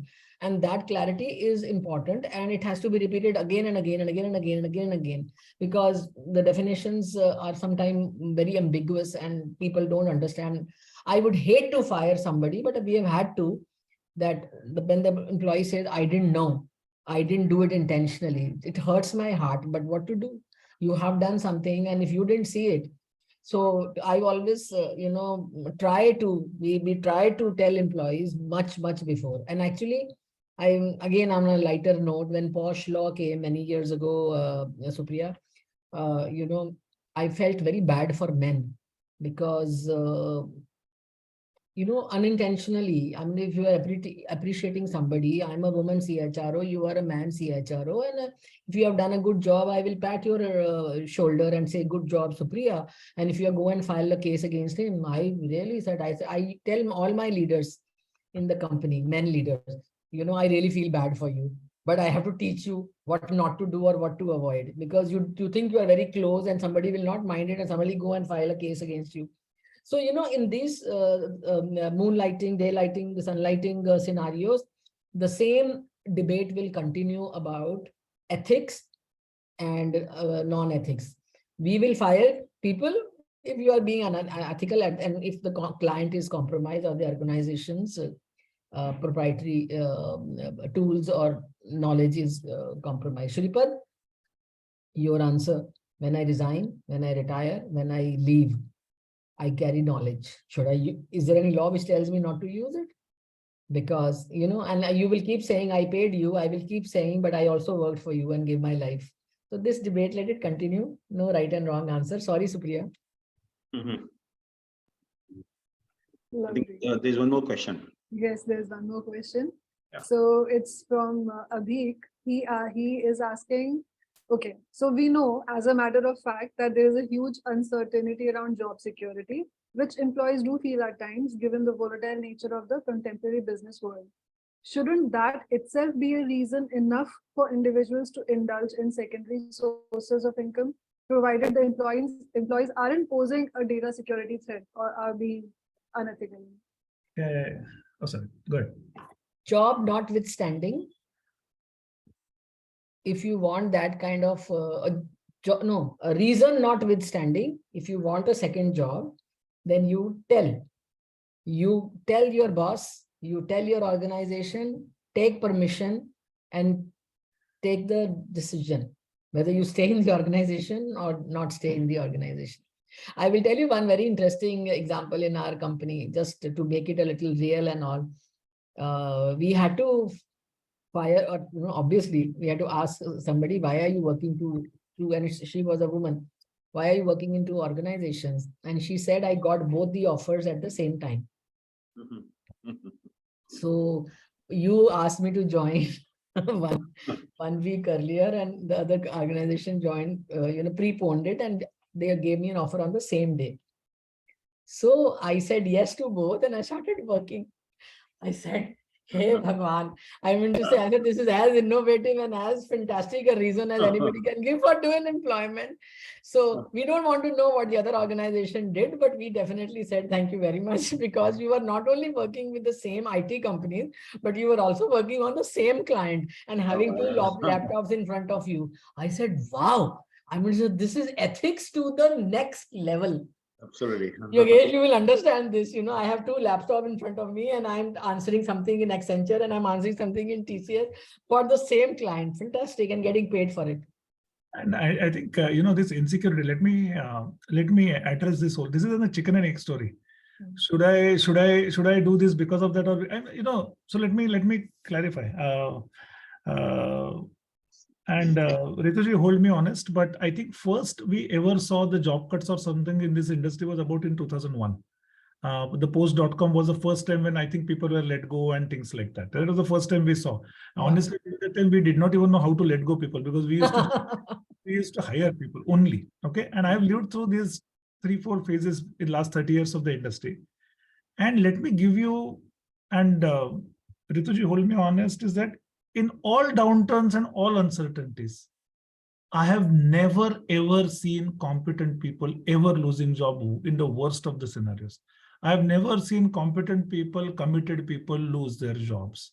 Now the question to ask you yourself is that, do you want to build competency and commitment, or do you want to play on this line that I need to build a second? These are not easy answers, but I've been giving you data points over the last 30 years. 30 years is a good enough time to observe something. I've really not seen competent and committed people losing job even in the worst of the phases, actually. So think for yourself. Yeah, let's be real about it. That's true to a great extent, but notwithstanding that everybody who loses their job is not competent is a last statement I will say. I'm not Okay. saying- No, that's it has to. Today, competence will not be measured by the skill metrics of 1990s. That is also for sure. not at all. So you guys, all students, you have to work on that. What does skill mean? What metrics you can create for competencies of the future? Over to you, Doctor. Oh, that's so interesting. So interesting. And thank you so much, Dr. Ritu, Shogesh, and Prem who's not here right now. But it was absolutely a wonderful and a very insightful discussion. Goes without any doubt. Thank you so much. Thank you. I don't know how 1 hour and some minutes went away. But Yeah, I know. It is. 1.5 hours. It just flew. Thank just you. flew. And we, on behalf of BMA, we wish to present you a token of appreciation, which will reach you as a physical token of appreciation because we are on a virtual platform. It's a nice book. I'm sure you'll enjoy reading it. And thank you very much. Thank you, Dr. Vigyan Verma, and all the panelists. Once again, on behalf of the audience, lovely discussion. I think it was a great start. All the best to BMA for having a greater participation. 1075 next time. Yes. Thank you so much. We will also share the recordings of this discussion with you for your approval, and without that, we will not post anything online. So don't worry about that. Thank you. Thank you. I request the Yes, Yogesh. audience to Sorry. stay tuned. I request the audience to stay tuned for our next session, which we will start at 11:15. Just few minutes to go. It's about balancing the needs of multiple stakeholders, breaking or keeping promises. It's going to be a very interesting sessions because it's about how we can avoid undesirable outcomes on talent, keeping or balancing the interests of all the stakeholders. So, yeah. Vigyanji, you were saying something? No, that's okay. That's fine. Thank you so much, Supriya. Thank you. I was actually talking to Yogesh, but he left, I guess. Oh, okay. Yeah. So, Rajesh, sir, any observation, any word? I think it was a wonderful discussion, such a controversial topic, but it was given a very, very positive outlook and a very practical approach for both the practicing managers as well as for the students. I think such kind of discussions open up a new mindset and new thoughts in the whole audience which is present. I think if in the one. So we look forward to the next session. There's a 15-minute gap now. Just, I think we have just 10 minutes gap now. 10 minutes, yeah. I was thinking in this moonlighting discussion, we should have also invited somebody purely from the ethics background. It would have been it would have been even more interesting to see how this discussion would have evolved. And it's so relevant in view of the kind of theme which we have for this conference, Discover the New HR. It's so relevant. Yes. You won't believe my own son, when he joined one of these IT companies 2 years back, and he said, Papa, bahut maza nahi aa raha. I want to take up something else. Yes. What do you do? So my own son-in-law recently, he's somewhere outside. So he took up a second job. So I said, why are you doing it? I mean, you are in a job. So he said, no, I have taken permission from the company and they allow it as long as it doesn't conflict with my time and with my current job.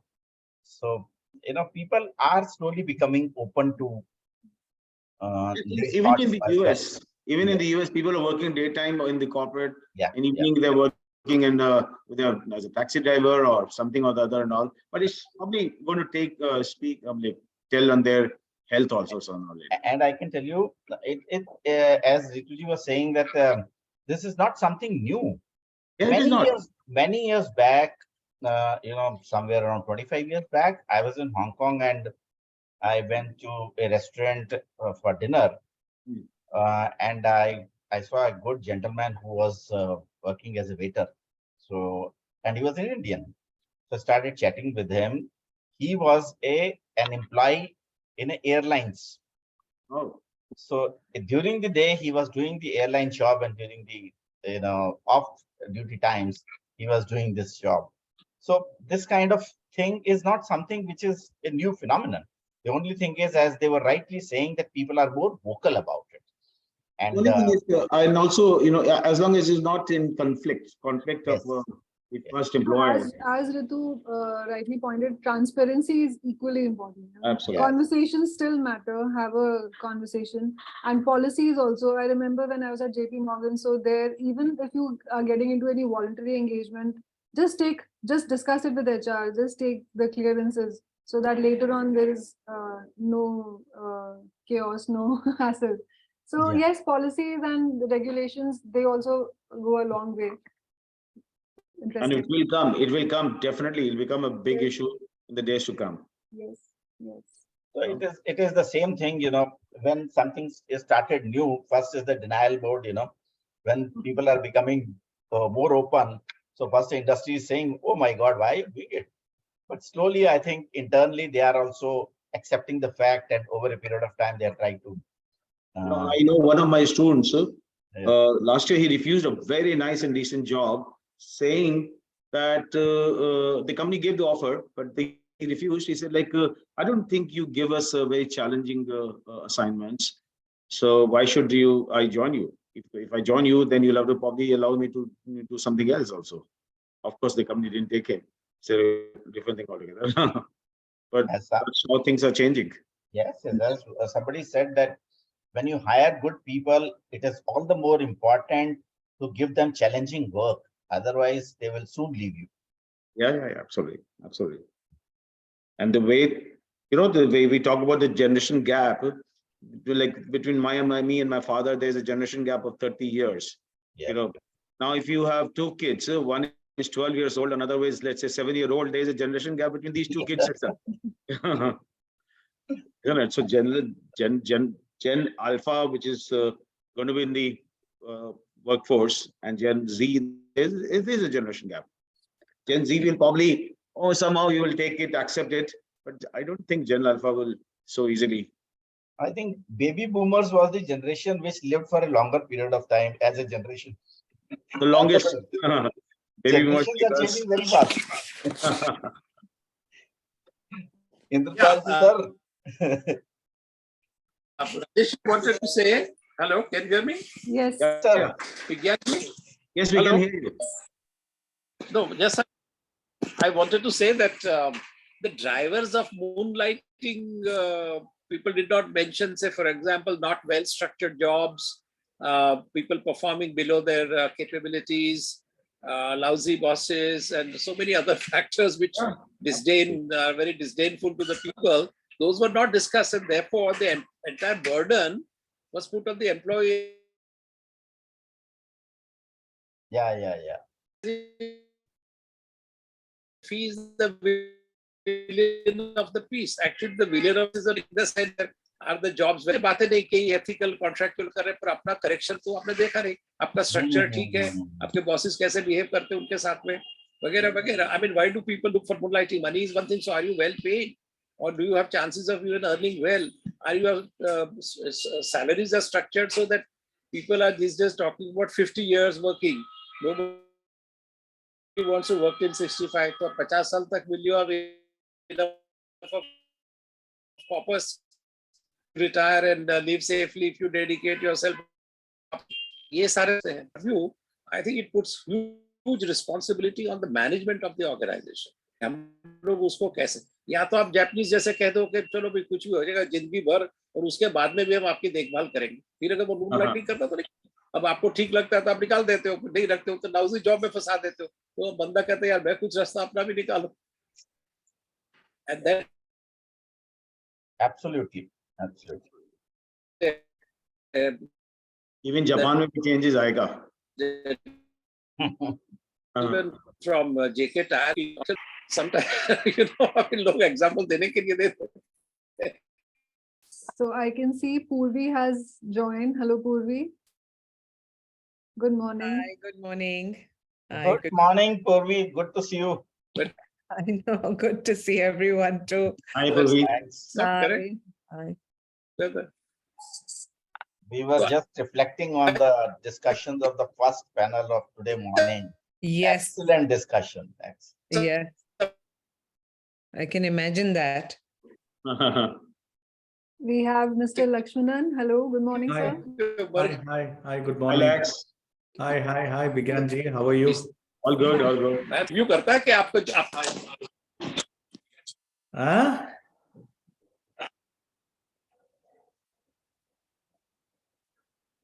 Good morning, Mr. Lakshmanan. Thank you. Good morning, Mr. Rajesh. I hope I'm audible quite clearly. Yes, You're you are. audible, Lex. You are. Good morning, Very Mr. well. Sanjay. Good morning, Mr. Sanjay. Hi, Sanjay. Good morning. Hi, Purvi. How are you? Good. Sanjay, good morning. Good. So has Chandni joined? Is she online? She should be. She's coming on, she said. So she should be coming on soon. Morning, Purvi. How are you? Very well. How are you? Nice to see you. Yes. It's been a while. You've done a great job putting together, helping Yogi put together, both of you putting together this conference.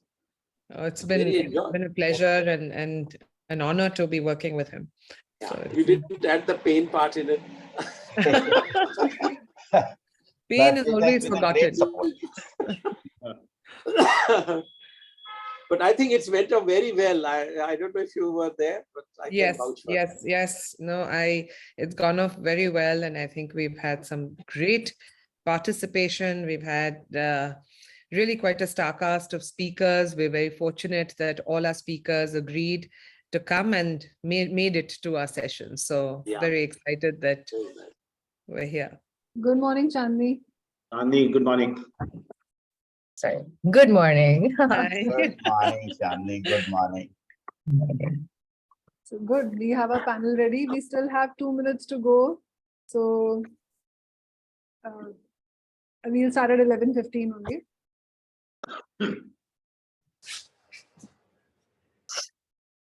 Great. We don't have any screen share requirement, do we, from any of the panelists? We No, I want don't think this- so. I don't think so. We don't have any screen share requirements. No, we were told we just need to talk free flow. Yes, absolutely. And that is what we've been enjoying since yesterday, every session. I've asked for candor and truth. So I think that's the theme of this session. Yeah, and the candor and truth, backed by the surety that nothing will be posted online without your review and approval. So please feel free, have an open discussion, and the parts that you're not comfortable with, we will not post it. We will not share it anywhere.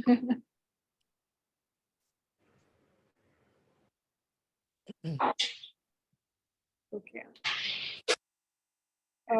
Since we have a minute, can we have the one of the IMD videos played, Rajesh sir? I think this is Anjali's conjugate. Yeah, no, can we, is it fine? You we- can. Yes. We have a Sure, minute. Sure. Yes. Andrela, you there? Yes, ma'am. I'm Please. playing. Yes, thank you. So there's a short video presentation about IMD Nagpur, and then we will just get started. Thank you.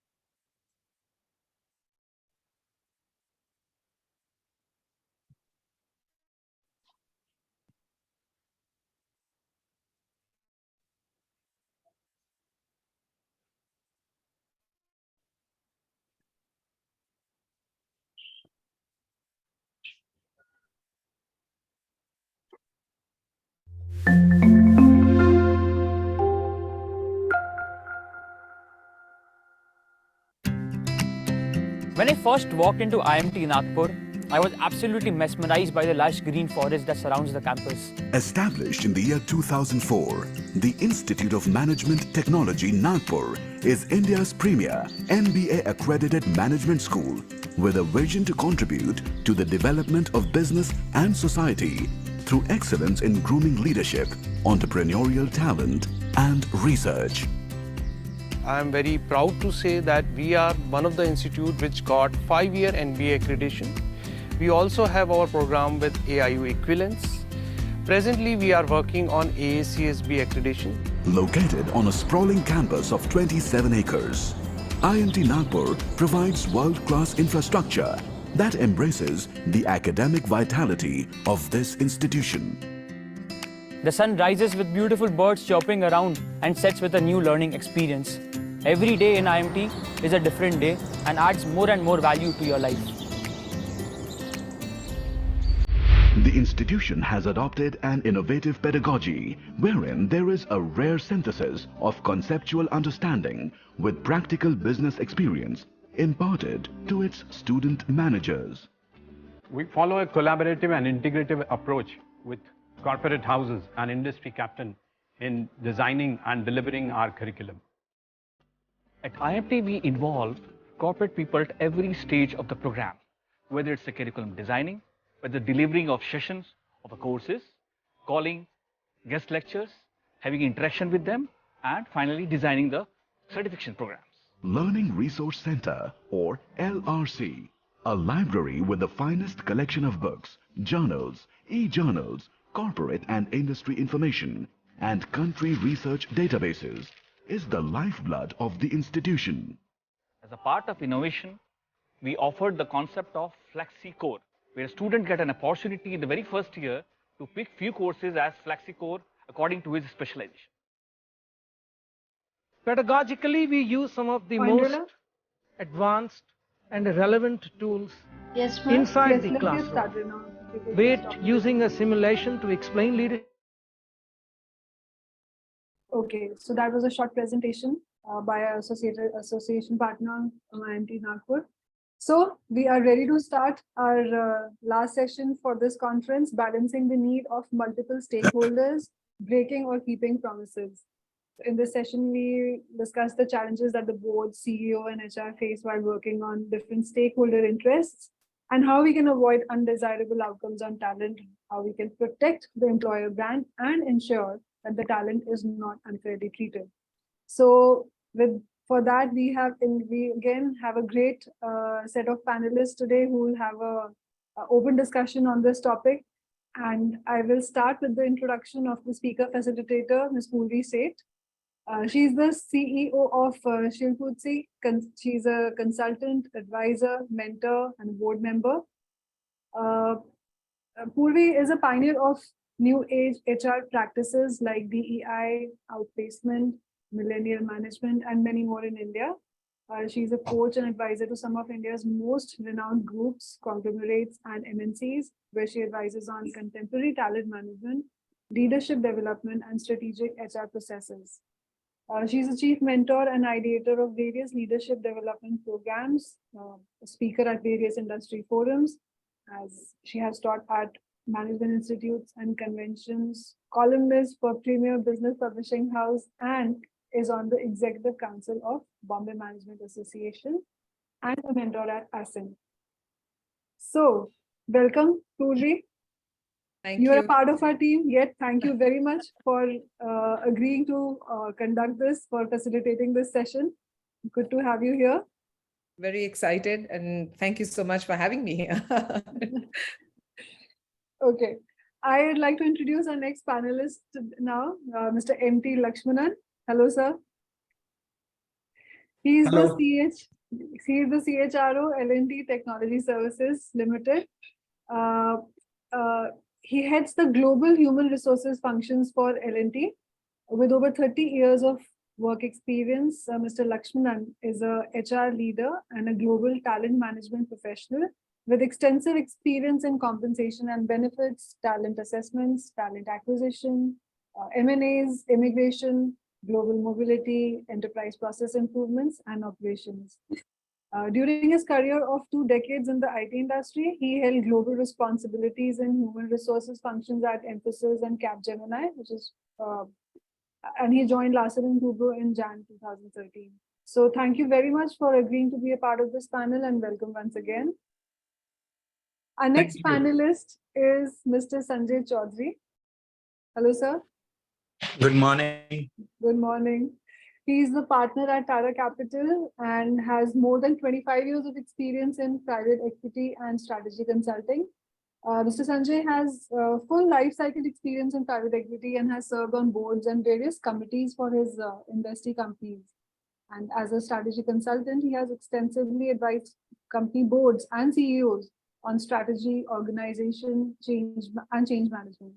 He was one of the founder members of India practice of Strategic Decisions Group, SDG, and started the transactions and private equity practice for SDG in India. So we have our third panelist, Ms. Chandni Shah. Hello, Chandni. Hi, guys. So Chandni is the co-founder and chief operating officer of Connect. Having envisaged the great potential in the digital space at a very young age, she co-founded this company at just 22. She's the youngest and a successful woman achiever in the digital marketing space. An ultimate people's person, Chandni is an encouraging leader. Her striking spirit and passionate belief has led the company to become one of the largest digital marketing agencies in the country. In fact, she has led a team of 350 plus working across offices in Mumbai, Delhi, and Bangalore. Chandni's passion for building large process-driven teams and scaling up capabilities has led her to single-handedly create new processes and streamline resources. So, good to have you with us. Thank you for agreeing to be part of this panel. So, I have introduced the panel for this discussion, and Purvi, now I hand over the session to you. Kindly give a context of the theme and take this forward. Thank you so much, Supriya. That was really lovely and a very well done introduction of all our panelists for today. Thank you, panelists, again for coming over and spending Saturday morning with Bombay Management Association. This session, and when we were organizing the conference and we said, how do we end this conference? There were many ideas, and we decided that we would ultimately try and round up, and before that, maybe unravel a little bit of what has been discussed over the 1.5 days. The 1.5 days has seen so many different views, a myriad views from experts, professors, CHROs, CEOs, talking about interesting topics. Yesterday, we had Shiv talking about changing role and scope of HR, a very controversial, I believe, topic, and where he talked about how HR needed to change for its own sake, not just the sake of employees and employers. We also then had future and finding purpose of work and finding purpose at work, something that was a little more going deeper into psyche of people. That was a little more about thinking longer term and thinking more about the perhaps less transactional aspects of work. And then we had things like attrition, moonlighting that have been discussed, which are all challenges, real challenges we're facing today. We also had things like the new employee value proposition, very much a stakeholder kind of question. An HR question that was being asked around is, what is the new employee mindset? So a whole lot of questions, a whole lot of discussions around topics that there are various interested parties. That was very interesting. And today's session is a bit of a roundup around that how do all these stakeholders that we're talking about think of HR? But going back a little bit from my career, and Mr. Lakshmanan, you would, and Sanjay, you would perhaps remember some of these things. I started my career in the mid to late 90s, and that time HR in itself was an emerging concept, right? We were just beginning to talk about HR and performance management and structure. Structure was a buzzword at that time, right? Cut to 2000s, it was HR and value addition in HR. HR was beginning to talk about more value.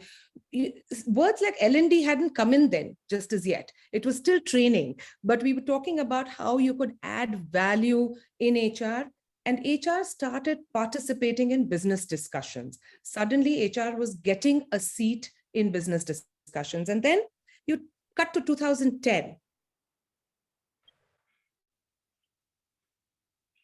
Of one of our sponsors, Zing HR. So technology became a big thing in post 2010. We had a lot around, again, investors coming into the play, and HR became an ally of investors as well. So suddenly the stakeholders changed. So it started with your CHRO, moved on to the CEO having the HR's ear. You had CXOs who had the HR's ears. Now suddenly you had PE funds, VCs, and public markets who were listening to HR.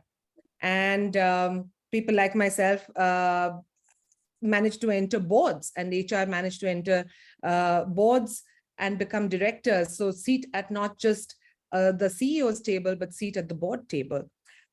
Cut to 2020, right? And the pandemic hits.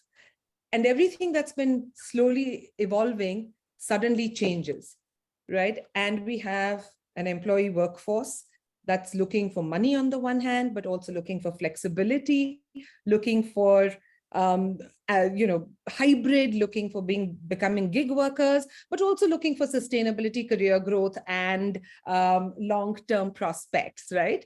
You have, on the other hand, the company that's looking to do work, that's looking to do good work, looking to grow really quickly, perhaps take a few risks, but at the same time, looking to build out an organization that's sustainable, to have good people, talent.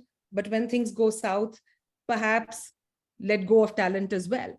And then you have stakeholders, right, who are looking for profitability, agility, and then steady growth, culture, and all of those good things. Frankly, I wear the hat of a CEO, of a board director, and of an HR advisor. And all of this baffles me quite a bit. So I'm hoping you guys can help me unravel some of this. But can careers, organizations, and talent be built for the long term with transactional relationships on the one hand and transient relationships between the employer and employee on one hand, and longer term goals that both organizations and stakeholders want? So I'm going to open this discussion out now, and I'm going to start actually with the stakeholder. Sanjay, I'd like to just understand, and given that we live in this VUCA world, right, that what do investors like you do? What's the role that you play when businesses are so cyclical, right? Do you advise your companies, your investee companies, to kind of go slow, take a little bit of a breather when things are tough, and actually put more process in place when things are tough rather than participate in frenzy? So what's the take of investors like yourself? Yeah, thanks, Purvi. A nice question, and thanks for having me here. I hope I am audible, loud and clear. So I think it's an interesting question you asked, Purvi, and I'll put just for a fact. And so, see, we are an investor. We are a private equity fund. We invest in companies. We stay with the companies. We value add in the companies, and at the end, we exit the company. So as far as a company is concerned, we have a very finite time frame, and all of us are there just to make money. Let's put it this way. At the end, we are there to make money, and it's money. Why? Because investors have trusted us with their money, so that they think that we can make money for them. So what do we do? So just to give you a fact that most of the deals that come to us, or companies that come to us, so if I were to make a 2x2 matrix, and on one matrix, I would put financial performance, not so great, great financial performance. On the other, I would say HR practices, not so great, great HR practices. So if you see, most of the companies that would fall, more than 50% of the companies would fall in the bucket of, okay, they're performing well, scope for improving performance, but not so great HR practices. More than 50% of the companies that fall into that. I would say very few fall into that. Okay, you're performing great. You don't have really very great HR practices. And then one where financial performance is not so great, but you have great HR practices. You have got great set of people, but yeah, a good set of people, but yeah, financial, we don't care about it. And then there is what I would call a combination of you have a great HR practice and you have great financial driven, what I would call people and performance kind of a thing. So in that bucket, there are very few companies, I would put it this way, where you have a good culture, a collaborative culture, where you treat employees as your assets. You kind of make sure that they are skilled, they are there for you at the right job, as well as you are very performance driven, where there are goals to be met, there are some financial metrics to be met, and how do you marry the two? So there are very few such companies. So our endeavor is when we invest in a company, which I said, the typical company where there is scope to improve financial performance, how to improve that financial performance, and also how to improve the people part of it. So that's where we insist that, okay, when we enter, there may be just 1 or 2 stars out there in the company. It may be just driven by the CEOs or the promoter family, if I may use the word. So we insist that you need to build up a management bandwidth and you need to build up a bench strength and so on and so forth.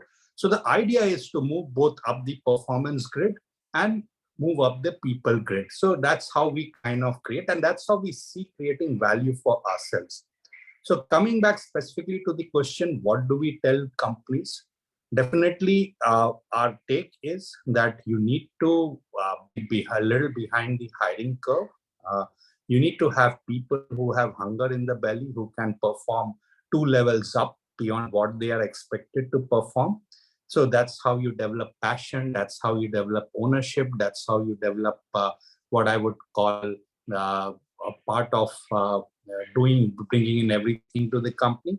And that's where when things like COVID come and all that, you have a workforce that is resilient enough, that is really ready to walk the extra mile, because you have taken care of their needs. You have provided them that groundwork. For example, I was listening to the conversation just before the panel that people are not interested in the pay. They're also interested in the kind of challenge you provide at the workplace. So the idea is to move into people plus performance, but plus also have people who can really perform 2 levels up. They have the ability to grow, and you can say building up a leadership pipeline. That way, I would put it this way. Absolutely, and that's a great investor attitude to have, thank you for that, Sanjay. I'm going to shift the conversation to the man in the hot seat around HR, because what you just said is great for a stakeholder to recommend, but someone has to go out and implement some of these things, right? And I can see Chandni and Mr. Lakshmanan nodding away around that. Stakeholder ne to bata diya, ab kya? But, Mr. Lakshmanan, how does HR therefore assert itself to ensure that short-term business goals are not impacting the longer-term employer branding? Does HR, and I know at L&T, I'm sure this happens, but in your experience, does HR get to participate in setting business goals, or you think it would just be a function that must support goals set by business managers and stakeholders alike? Sure. I think first of all, thank you. I'm extremely happy to be here in this conference and to talk about the question that you said. I was only thinking, if only I have the silver bullet, right?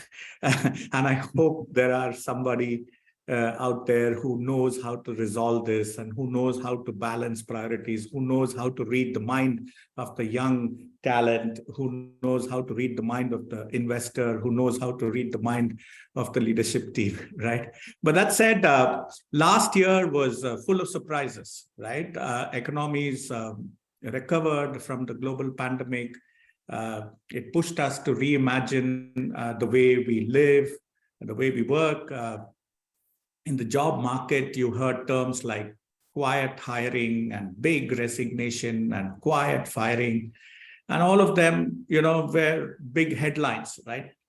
And the rate of digitization and innovation opened up, and there were many, many opportunities that came up. And several people, perhaps Chandani's company could be one of them in the digital marketing space, which could have perhaps benefited, right, from all the innovation and all the opportunities that came up.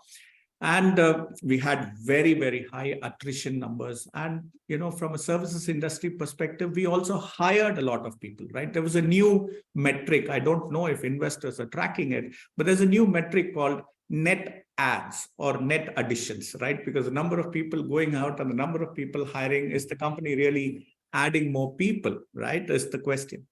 And as we enter 2023, I think the overall hiring momentum is slowing down, and organizations are experiencing slightly lower attrition rates. And, specifically, there are several conundrums that we face in our workplace, right? As a HR professional, a talent conundrum is immense.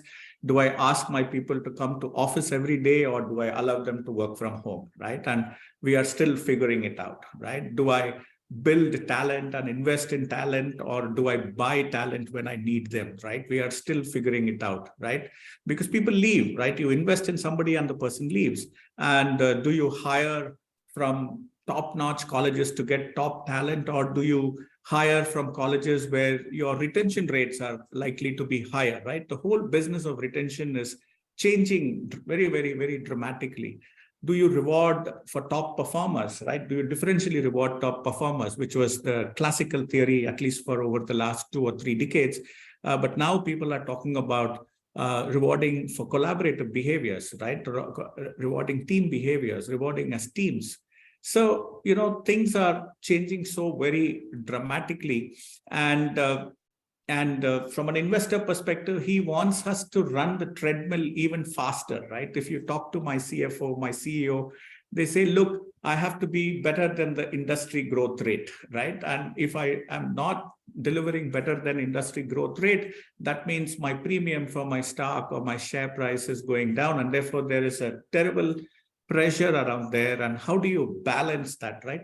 And in all of this, right, the talent continues to be critical, right? Talent is extremely key, and nobody is taking that away. And perhaps that's why HR is in the hot seat, right? The best strategy in the given situation, we believe, is in dealing with this conundrum is to focus on growth, right? And that's how you shut all the negative thoughts away, right? You just go focus on growth. Growth is extremely essential to compete in this world, right? It's still panning out, right? The situation out there is still panning out. You have to do acquisitions, you have to do internal investments, and you still have to find the right talent, right? Which is a big challenge. And companies are walking the tightrope when it comes to talent. And we are beginning to see the long-term impact of the very high attrition we saw, in the recent past. Finding this balance from an HR perspective is about how do I invest in specific talent, right? Very niche or specific talent. How do I manage my overall headcount? How do I manage my productivity? How do I manage my employee morale from going down, right? How do I make sure the employee morale is going up? And topics like reskilling, career mobility, building a talent marketplace, organizational agility. How do I find this balance, right? Where is the silver bullet? How do I find this, right? And if I tell you that I have an answer, I would be lying. And if there's somebody who has an answer, I want to become his best friend, his or her best friend. That's how it sounds. That is absolutely candid, and thank you for that. I think you've been so honest, and just that I salute you for. Over time we've learned now that you don't have all the answers, and you're still searching even after a couple of decades of working in the space, right? I'm going to shift over to Chandni. Chandni, I've seen you as an amazing leader, and I've seen, and we've often discussed this as well, that you've almost a fan following in your workforce, right? And it's very interesting as the COO of your business, as the founder of your business, what you've done and how far you've come with your business. Having said that, you're also not just the youngest in this panel, but also a young entrepreneur who's probably not seen some of the, dot-com busts and things like that some of us have seen. But you've seen a pretty tough high and low. You've seen a good high, and then you've also seen. So this is your first tryst around this cyclical management. How has it felt to manage your business through all of this? Wow, that's a deep question. Thanks, Purvi, for having me on this panel. Yeah, it's really been a roller coaster ride, I must say. I think since the pandemic hit, it's been just really, really challenging. Because what's happened is once the pandemic hit, everybody who joined my organization, all the new people who joined the organization, their only interaction with the company was the 4 faces they would see on a Zoom call. And they really couldn't imbibe the values of the system, the culture of the company. So it became really difficult at that point of time to induct new people. And considering that digital marketing is a really, high action industry, like people in the company would jump ship for very, very small reasons, like just a couple of, thousands here and there. So, and they're very young, the people in the team. So they don't have the maturity to understand what it means to, be a part of a company or an organization. So that was the challenge during the pandemic. 50% of my staff actually attrited. And when office did start back in last year, when I went to office, it was literally like I had 200 new faces that I had never met or never seen. So it took some time to adjust to this entire system. I think luckily once things opened up, there was some connection with the company and the culture, and people started feeling like they belonged somewhere. So that really changed. So that was really difficult. And now again, this VUCA world is just I don't know when this is going to stabilize.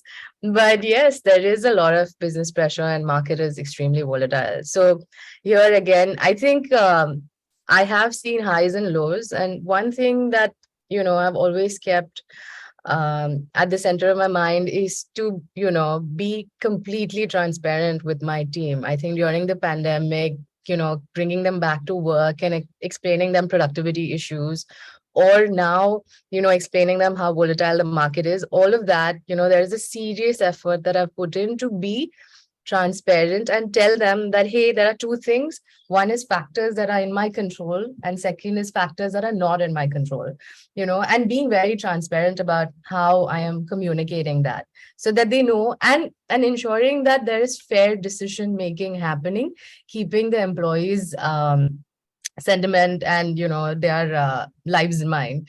So these are the 2 things that have really helped in managing the highs and lows. And yes, like these guys said on the panel, that it's really like, I don't think anybody has cracked it. The real answer is not there, but I think it's just about drawing the line between productivity and empathy also for your people, just ensuring that is at the center of it while you're taking business decisions. That's what I feel. Absolutely. And I'm going to go back to Sanjay on that, just to help you out a little bit there, Chandni. Sanjay, what would you advise Chandni as an investor? There is the increased short-termism of investors, right, of financial investors. And it's leading to this volatility in some ways. I know I just walked out of a board meeting right now, and I know what we kind of demand out of companies. And I think businesses as large as L&T or younger businesses like Connect have challenges that they are grappling with. And some of this is created in some ways by investors or those looking after financial interests. And how would you advise someone like Chandni, Sanjay? What would you advise her or any other business of yours? You see, investors, as I said, they are there like any other investors. One of the main this thing is to see how they can make money from their investment, get a multiple of the investment capital. And that will depend on how the company grows, what the financial performance is. So here I would say the financial performance and growth is like a report card. It's not something that it's basically a reflection of collectively what in a company you've done, as how you have allocated your resources, how you've used your people. So it's more of a report card. So what I would say, people like Chandni, is you need to be very cautious on your resource allocation, because resources are finite. It's not something that we have infinite resources, or there's a resource tab which turns on when you need it and which turns off when you don't need it. In fact, it doesn't turn on when you need it. Let's put it this way. So, and possibly when you don't need it, possibly that tap kind of is always on. So that's the paradox here. So I would say be see how you allocate resources. And I think what is important, as Mr. Lakshmanan said, growth is important. So you build for growth. You build around yourself a certain set of people who have the hunger, who have the appetite to really also grow, who share the passion. And I think in this, it's very important. Beyond giving a job, you need to have that shared purpose and shared values as to what you are trying to kind of create.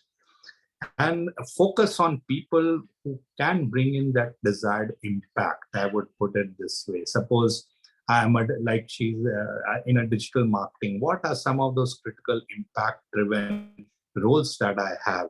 And I staff with basically the most passionate kind of people. And as I said, you need to have people who can perform 2 levels above. It's not that you take people at a lateral this thing and then you expect them to perform. But if you bring people who you expect them to perform 2 levels up, you won't be disappointed. You will find that they will put in all they can. And they also see a growth for themselves. They also see up for themselves. So I would say surround people who are smarter, who can create an impact, and be very prudent on how you allocate resources, even in good times. I would say what happens is, in good times, we have a tendency to splurge. We have a tendency, there are some vanity projects that come for us. Like, okay, I have to show that I have these kind of people and all those things that are there. And my question is, what those people are going to deliver to you? What is the value that they are going to create for you? I think that's important. So refrain from any vanity projects, allocate resources prudently, surround yourselves with people, and ensure that you have people who create that high impact around you. So that would be my suggestion. Thanks, Sanjay. You do know that some of your investee companies are listening to this. So next board meeting, they might actually take you up on some of these.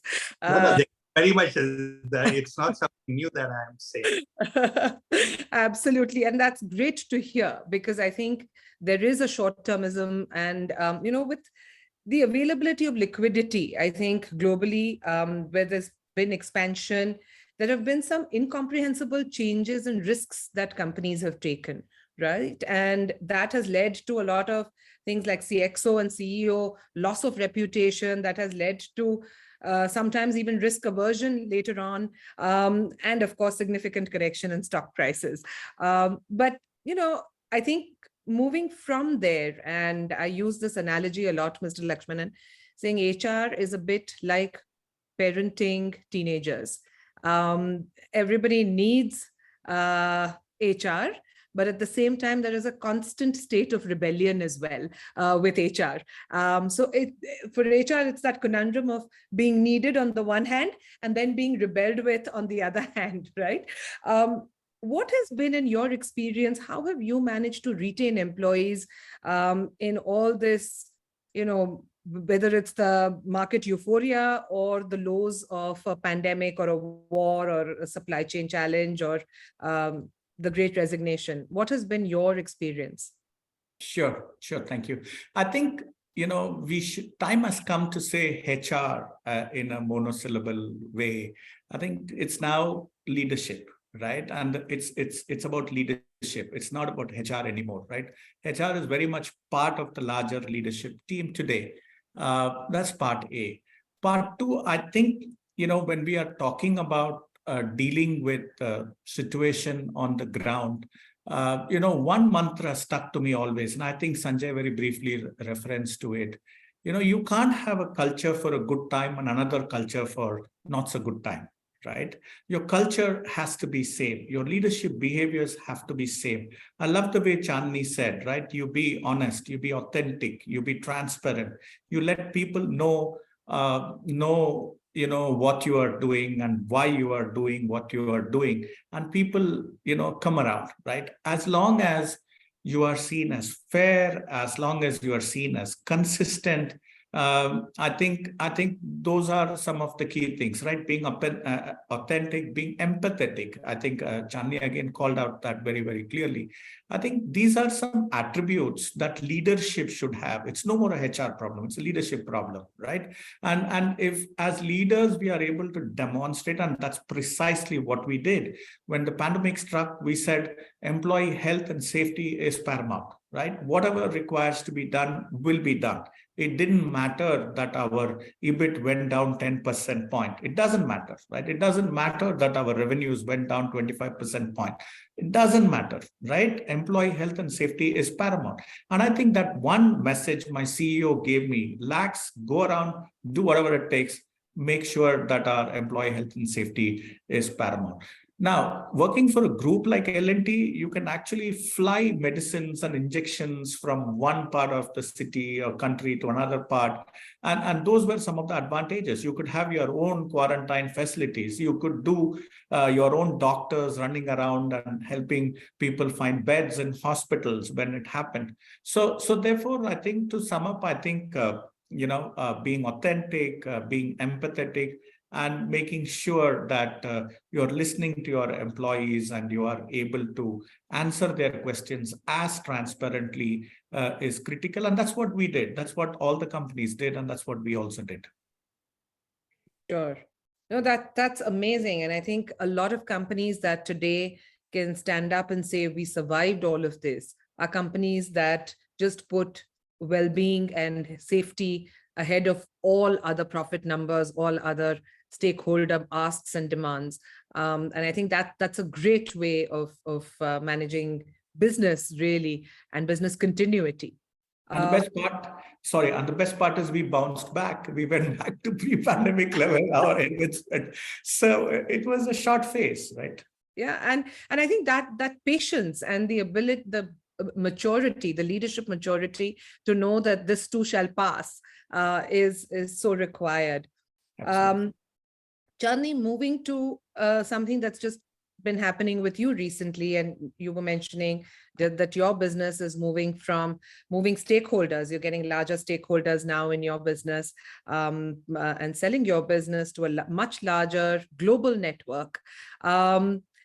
In that case, what is the challenge you see when you see new stakeholders taking over and coming in, asking for whatever that their needs are?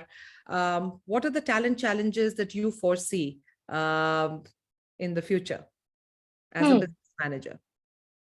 Luckily the people we're merging with are very progressive, and they are very, very culturally driven people. So that has actually been just a great influence on the company more than anything. What I'm seeing, talent issues that I see, is that everybody wants to play a bigger role now with the entire acquisition. So how do I manage? And I have a team of really young, extremely ambitious and passionate people. How do you manage like 20, 25 of those guys and ensure that they all are, their ambitions are kind of coming through with this entire merger that we're doing. So it is challenging. But again, I think it's about having a long-term perspective on what I need, what the business really needs to do, doubling down on units that are profitable and really driving the new change in the digital ecosystem, and ensuring that those people are prioritized over the other guys, because you have to keep the business lens in mind when you're kind of balancing multiple stakeholders. I have to do that for the people I'm merging with and my leadership that's working really well. So that's how you kind of balance it. Yeah. I think that's a great. One last quick question to each of you. So Sanjay, I'm going to start again with you on saying, if you had to sum it up in a couple of sentences around stakeholders and how stakeholders can make or break promises, what would you sum it up with?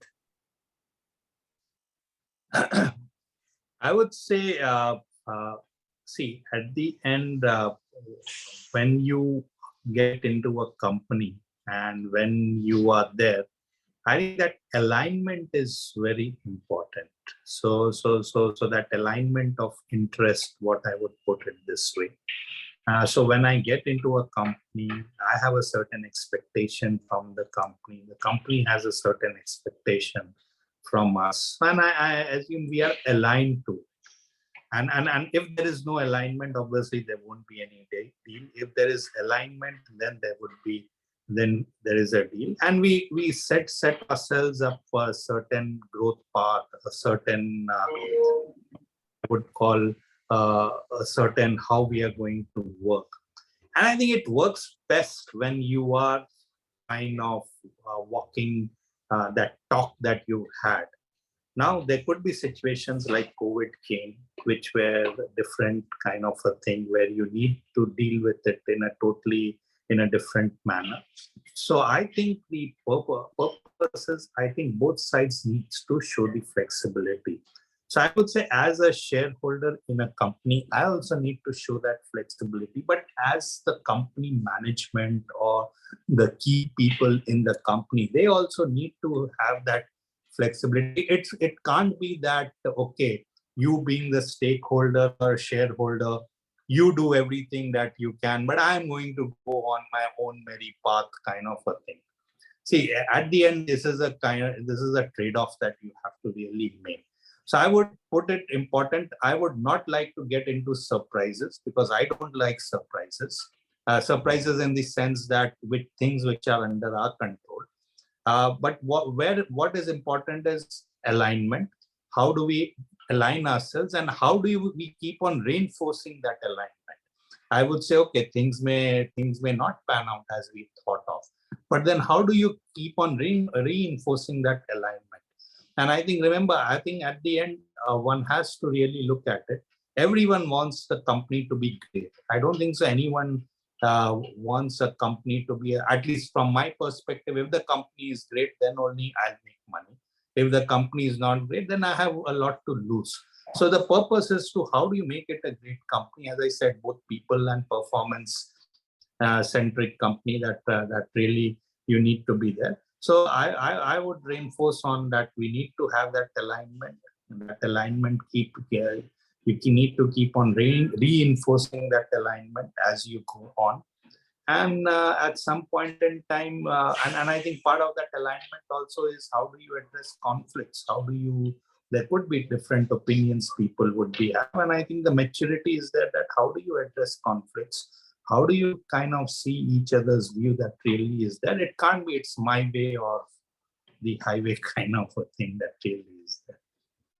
No, absolutely. You're so right. And I think that balance between, stakeholder interests, balance between people who are looking for long-term growth and culture and keep aligning and keep checking on what the various stakeholder interests are, but at the same time, keeping your talent and culture in mind is very, very important. If I can add a couple of points to what Sanjay said, I think there are two key competencies that leadership has to acquire, right? One is the ability to bring consensus, right, between competing priorities, right? How do you build consensus, right? And two is bringing pragmatism to the table, right? And I think COVID taught us that, right? And businesses also showed that when what goes down comes up. And so the ability to build, demonstrate pragmatism and the ability to build consensus have become two new critical leadership competencies in these times. I fully agree. Actually, on the consensus front, we have this policy or like this ethos that we've been saying it in our boardrooms that guys disagree and commit. If majority of the stakeholders feel that this is the direction to go, then ensure that even if you disagree, just commit to that decision to make the team successful eventually. And that's working really well. Like, even if people don't agree, they're not like sabotaging that decision. They're ensuring that they're coming to a certain consensus. They're like, okay, we disagree, but we commit and we will make it happen. And that's been a game changer, at least at Connect. Yeah. That's fabulous. And I think for all our audience who are listening to this, I think this is a great practice to take on. And thank you, Mr. Lakshmanan, for pointing that out as well. A great way to start moving to the new HR. Mr.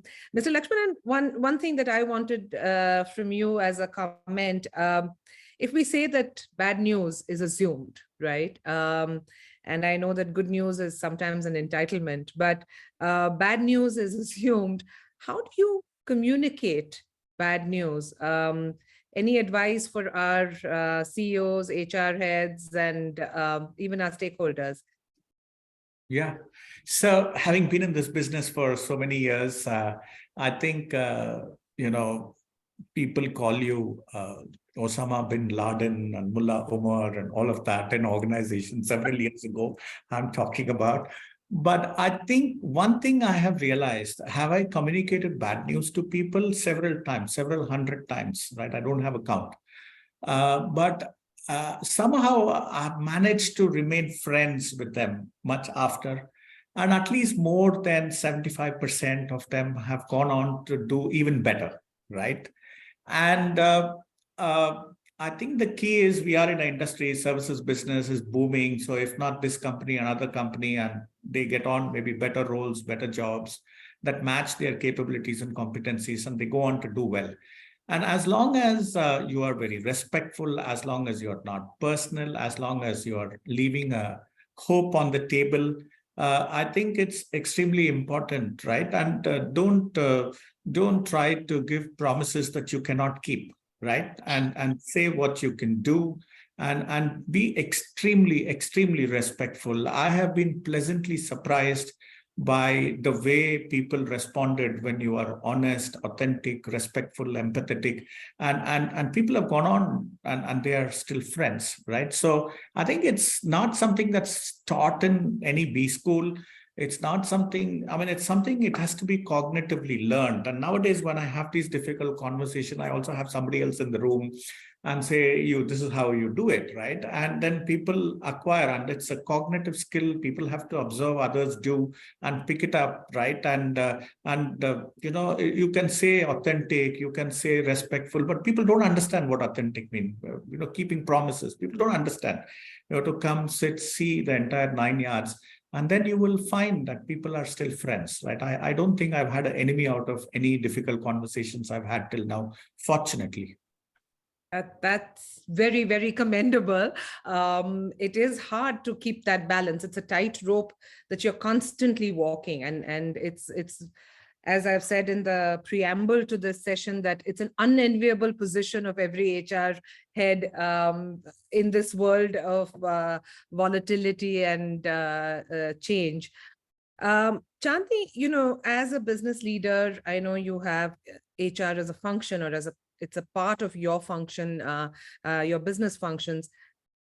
It's hard when business is turning at every stage. You're doing well on the one hand, and you're saying, let's splurge, like, sometimes even vanity projects.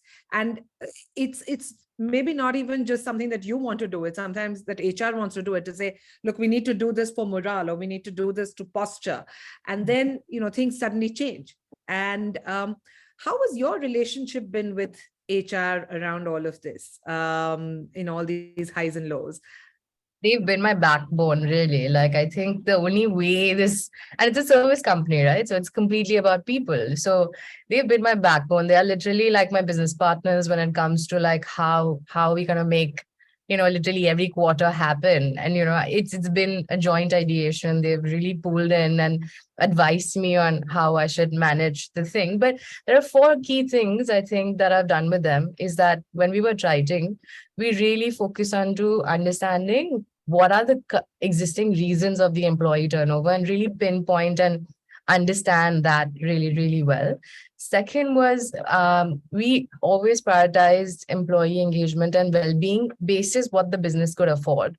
And the third was, they ensured they helped me in communicating transparently and reinforce my messages because I can't continuously communicate with 400 of them. So reinforce that. And then the fourth is that when we were doing our policies or changing them, we ensure that there's consistency and coherence in culture and in the policies that we were implementing. So these 4 things, HR really played a big role to, as a business partner to help me kind of manage the scene. So, yeah. That's great. And I'm sure a lot of HR people in our audience are happy to hear that. I would say HR is a key enabler. And I think they have this, I think that this role of showing the mirror, whether it's to the CEO or whether it's to anyone, I think that ability to show the mirror, I think that's very important. Absolutely. And I totally agree with that. Last year I had a client who came to me and said, we have somebody we've offered a 60% hike, and now he's saying he wants another 20% jump. We discussed it and the CEO said, I have to get this person. I have had 12 resignations in the department. Chief product officer, need the guy. Let's give it. He went ahead, offered. It happened. And unfortunately, 8 months later, things changed. And the same person that the CEO was so desperately hiring had to go back and tell him that either you take a 50% jump, or if you can't, there a 50% cut, or you might even have to leave the company. And that was a very sad swing in the way business worked. And to that extent, I'm going to segue into a question that has been asked, and I'm going to request all or any of you to answer this one. It's from Mr. Dev Raman. How easy or practical is it as a leader or stakeholder to not follow a trend in the market? Could you have stayed out of the crazy practices of last year's hiring frenzy to say that this is not sustainable and we will stick to our long-term policies? And maybe a little bit of reflection from how you reacted last year would be great. Maybe Sanjay, you can start, and I'll go with Mr. Lakshmanan and Chandni after that. I think personally, I think for if I look at it, the investments that we generally make are I would say borders on that are maybe contrarian in nature, or maybe it definitely does not go with the trend or somewhere this way. Because personally, I've seen that if you follow the trend, then I guess you may end up with an egg on your face. Because trends, when they get recognized, when people start speaking about trends, you can assume that more than half the progress has been done. There's very headroom for growth, or there is very little headroom for doing anything creative out there. So just catching on trends, I would say following trends, it's like basically you're playing with falling knives, basically. So that's very important. But yes, how do you manage that? Because on one hand, if there is a trend, something is happening elsewhere. And here you have a company, you have an employees who you have to manage, and they say, look, that guy is doing that and this guy is doing that. Why are we not following what they are? So I think that's where why you exist, what is your purpose, how you share your values, and what you have for the long term, what you are in it for. I think that becomes important. And that's where I would say alignment that was there before, you continue to keep on reinforcing that alignment, and how you are going to get onto the goals that you set yourself through the path that you have chosen. So I think that becomes very important. It's not, and it's very easy to say, but yes, how you execute it, how you do it, I would say that's a very, I would say, a tightrope walk. Sure, absolutely. And Ms. Lakshmanan, any thought on that? Yeah. So, I mean, any policy or any program, right, is going to have a set of objectives to deliver, right? And so it's important to say why you are making a particular policy or a particular program. That's very important to answer. And as far as I am concerned, I go back and validate what the market is doing. I'm not likely to do exactly what the market is doing, but I'll validate, right? I'll go back and validate if those practices are. And why I validate, unfortunately or fortunately, the services business or engineering services business is an ecosystem, right? And everything is a supply and demand. And if there is a 30% attrition, that means every company is having a 30% attrition, right? In every company, people are moving. So if 30% attrition, I won't follow the market, I won't hire 30% from the market, then I will be left behind. I won't be able to service my customers. So that's how I would put it, that you need an objective for any policy or program. And you can always go back and validate. You don't want to do anything significantly differently than the market, because you might become what I call non-competitive at the customer place, right? Because finally you all go to the same customers. And if you outprice yourself by suddenly paying very high salary, then you will become non-competitive at the customer place. My investors will say, why is my EBIT low? So all of them are interconnected, but you don't have to follow them, but you have to keep a check on them all the time. That's how I would respond. Yeah, that is absolutely true. I think you have to keep a check and not be a victim of a trend. What happened with Connect, Chandni? Anything that you want to comment on about last year? So, of course, employees do go up to HR team and say that, hey, this company has this policy and this company has that policy, and why are we so, restricting, and why are we so tight? But my advice to every entrepreneur out there is, you do you. Like, it's just how things are. I mean, it's important to know so that you can reason with your employees that, hey, I understand that other companies may have more liberal policies, but this is where we are coming from. And again, I think it's about facilitating conversations and being honest. Like, I'm just going back to that. But yeah, you do you. I mean, it doesn't matter what other people are doing. At the end of it, it has to make business sense to you. And every entrepreneur really wants to do good by their people. So it's not that I'm coming from a place of, my policies have to be liberal. People have to want to work for me. So it's not that when I say you do you means be hectic or, not consider people's feelings or sentiment. It's you do you, keeping that in mind. So that's what I really mean. Yeah.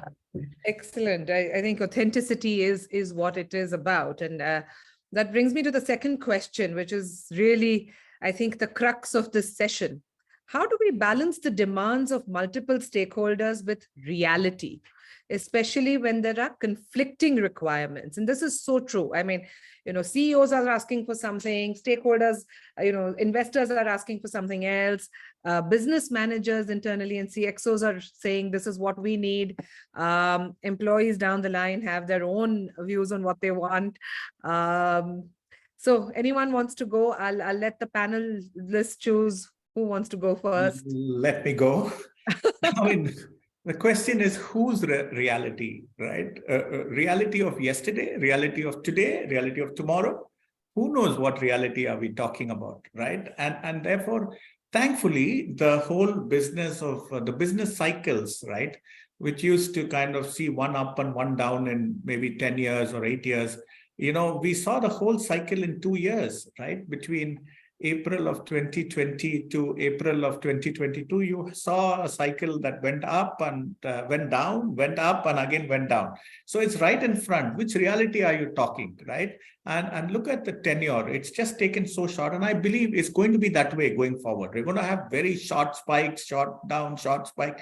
You have to learn to live with it. And the way you deal, and I'm calling it not as HR, I'm calling it as leadership, right? The leadership has to make sure that we know this reality, right? And there's only that much of resources, like Sanjay said earlier, how you make sure, can you have a 70-30? Can you have 30 core and 70 floating?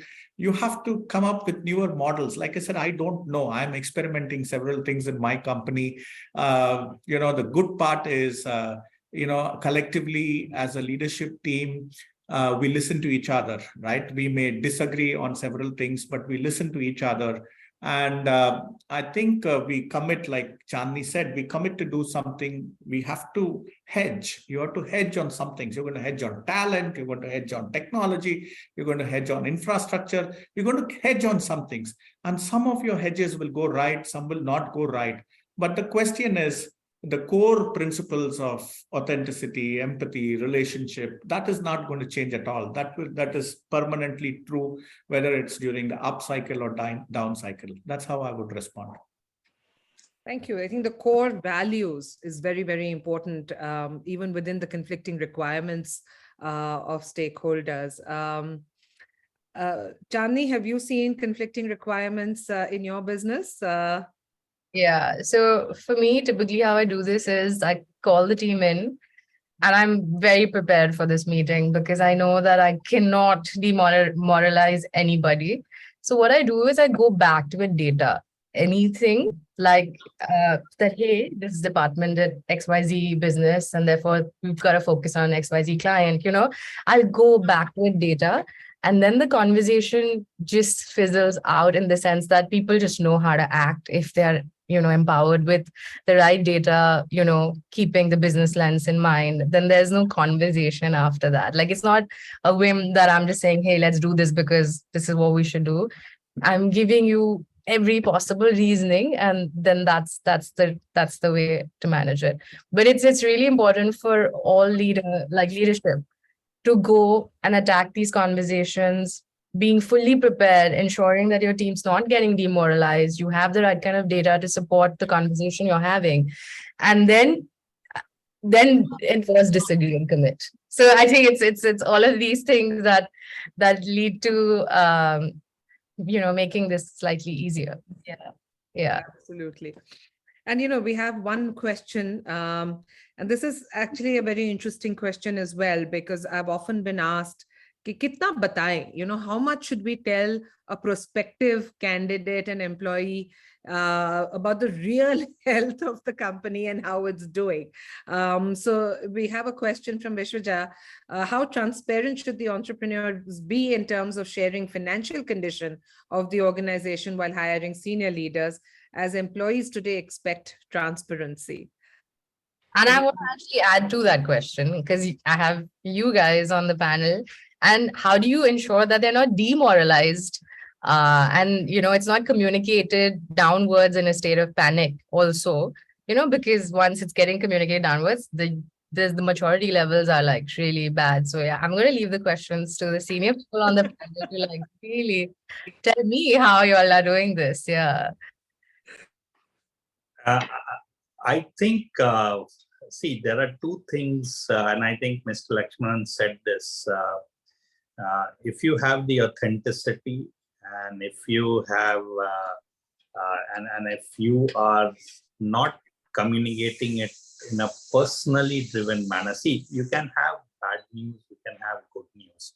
Question is how you communicate, and in a manner where the other side also personally doesn't feel good about it, in the sense that, okay, if someone's losing his job, they may feel bad about it, but they have this whole background or everything that really is there.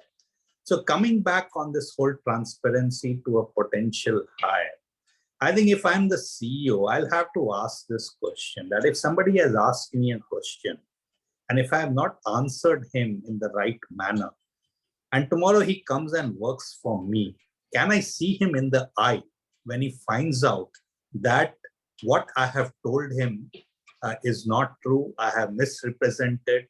So I think that's each one's style, how you answer that question, to what degree you give in detail. But your ability to see the other person in the eye later on, when that guy finds to other means that, okay, you've misrepresented me, I think that's very important. That's how I will look at it. Let me give you a context in a listed entity, right?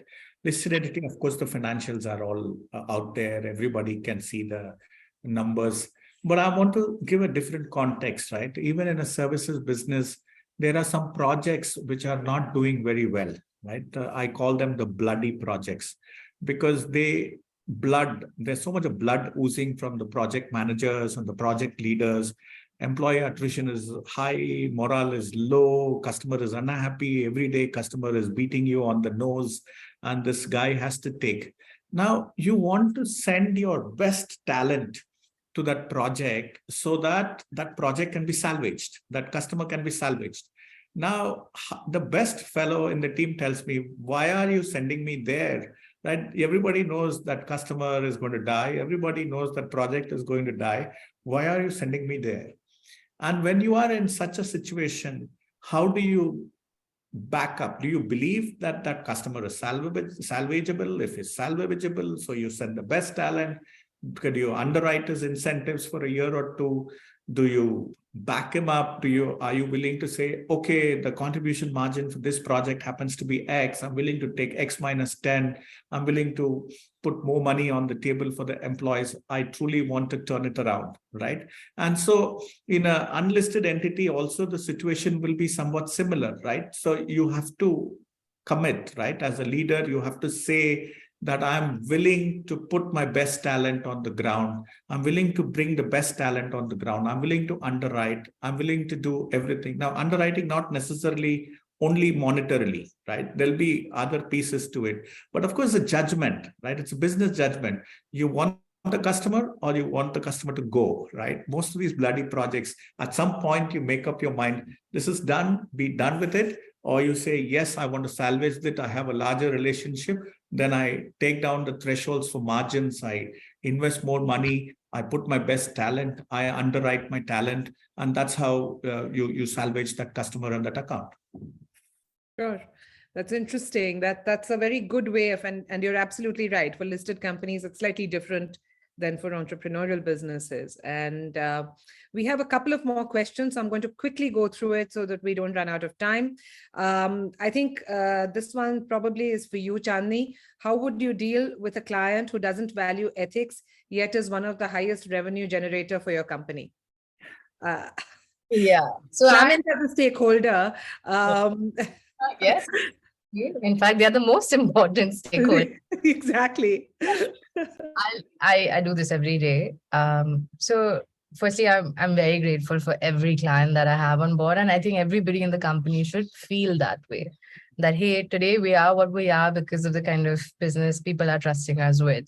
Second is, I feel like when it comes to clients, what can really help is to have genuine interactions with your clients. What I see a lot of, at least what I see in my agency, they fear the client sometimes so much that they're not coming to the table and having the honest conversation or addressing the elephant in the room. So, and because of this whole virtual system that was there, people weren't even meeting face to face. So when there are issues with the client, I think the first way of approaching it is, firstly, be grateful that someone's trusting you and giving you that kind of business. Second, go, and they are humans. If you do have an honest conversation and address the elephant in the room, I don't think it should be an issue. Like, I have escalated multiple times if I felt like the tone of talking or how the teams were treated was not cool. I've kind of escalated it to senior managers.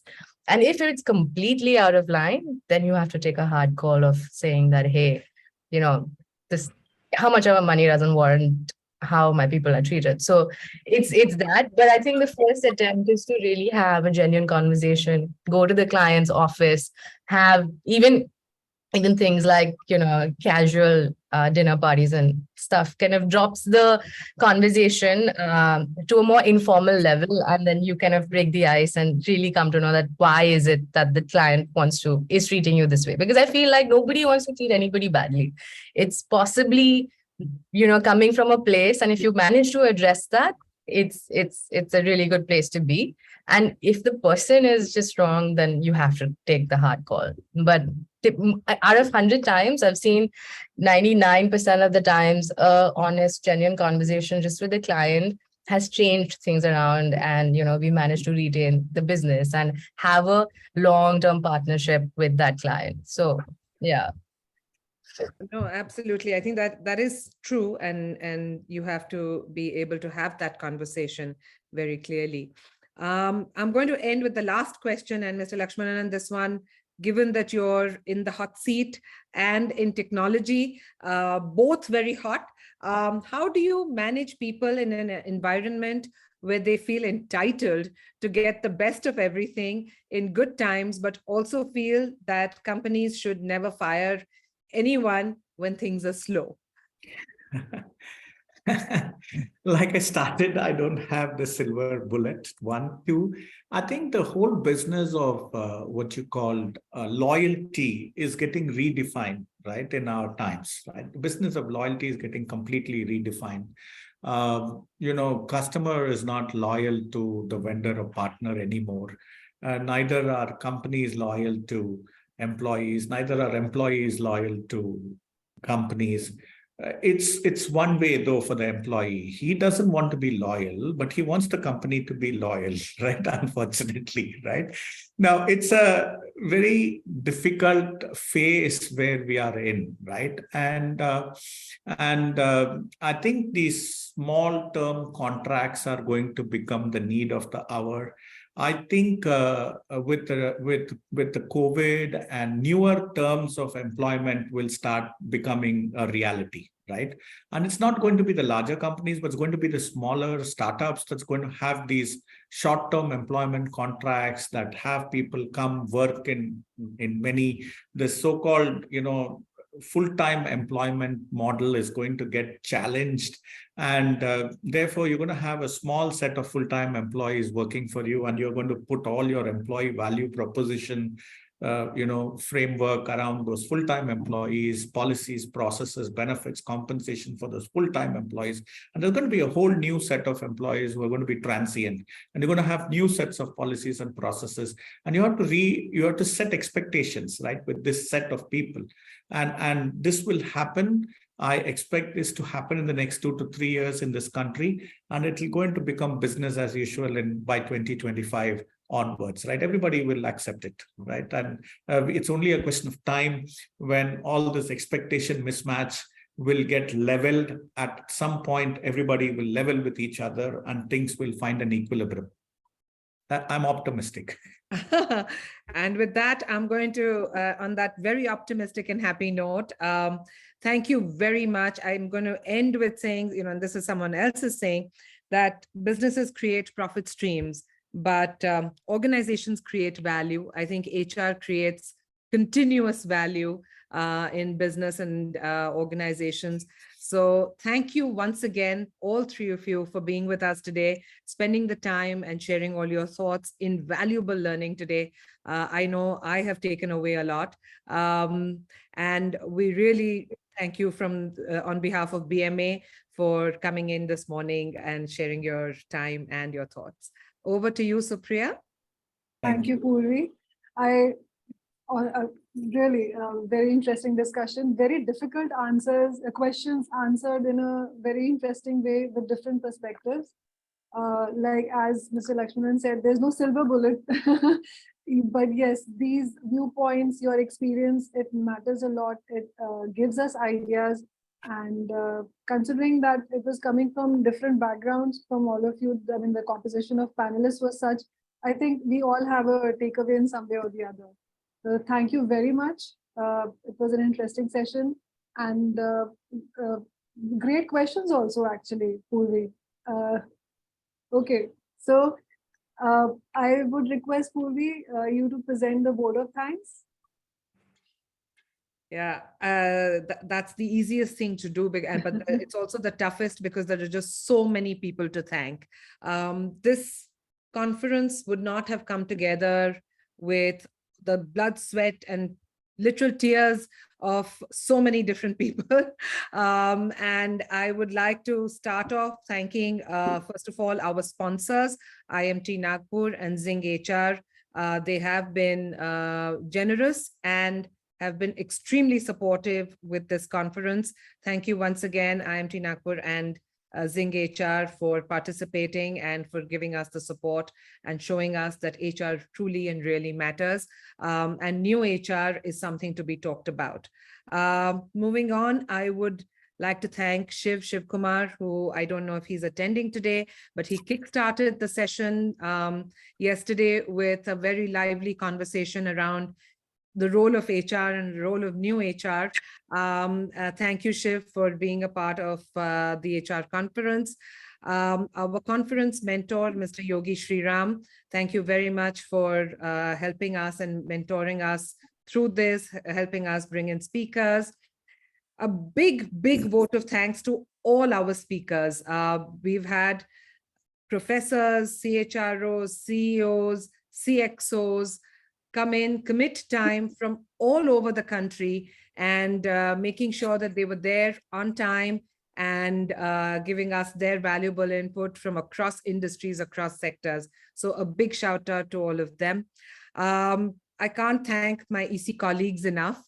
So Priya, thank you for anchoring this for the past 1.5 days. I know it's been a crazy whirlwind for you, but you've done an excellent job of that. And of course, the marketing.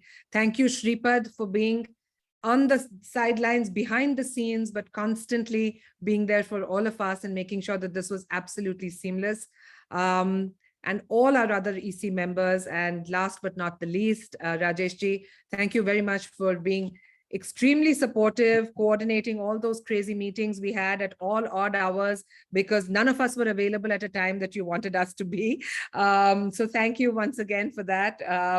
This was really amazing. And another special thank you to Beryl and Shweta for coordinating and making sure we had all the contacts and everything that we needed in terms of back-end documentation in place. So big thank you to the two of you as well. And with that, I'd love to thank all the participants who really made this conference possible and a huge success. We at BMA are grateful to you and we hope that you will continue participating with all BMA programs in the times to come. Thank you once again. Thank you. Bye-bye. Thank you. Thank you. Thank you. Bye-bye. So while Purvi has taken the lead to thank everyone, I think I take this opportunity to thank Purvi for being such a support. And we are honored to have Purvi in our executive committee. The kind of support and the work Purvi has done for this conference and for the EC committee all along, it is commendable. Thank you very much, Purvi, for being so supportive. Oh, most welcome. It's been a pleasure, an absolute pleasure. Thank you. And I also thank the secretariat, BMA secretariat, who have been working at the back end for doing an excellent job for putting everything together. Yes, a big shout out to Andrila and Supriya Patade and the rest of the secretariat for doing this. Yes, thank you so much. I think we are coming at the end of all good things have to come at at some point of time. So wish you all the best and for all participants for being present for 1.5 days. Thank you so much. Thank you. Thank you, everyone.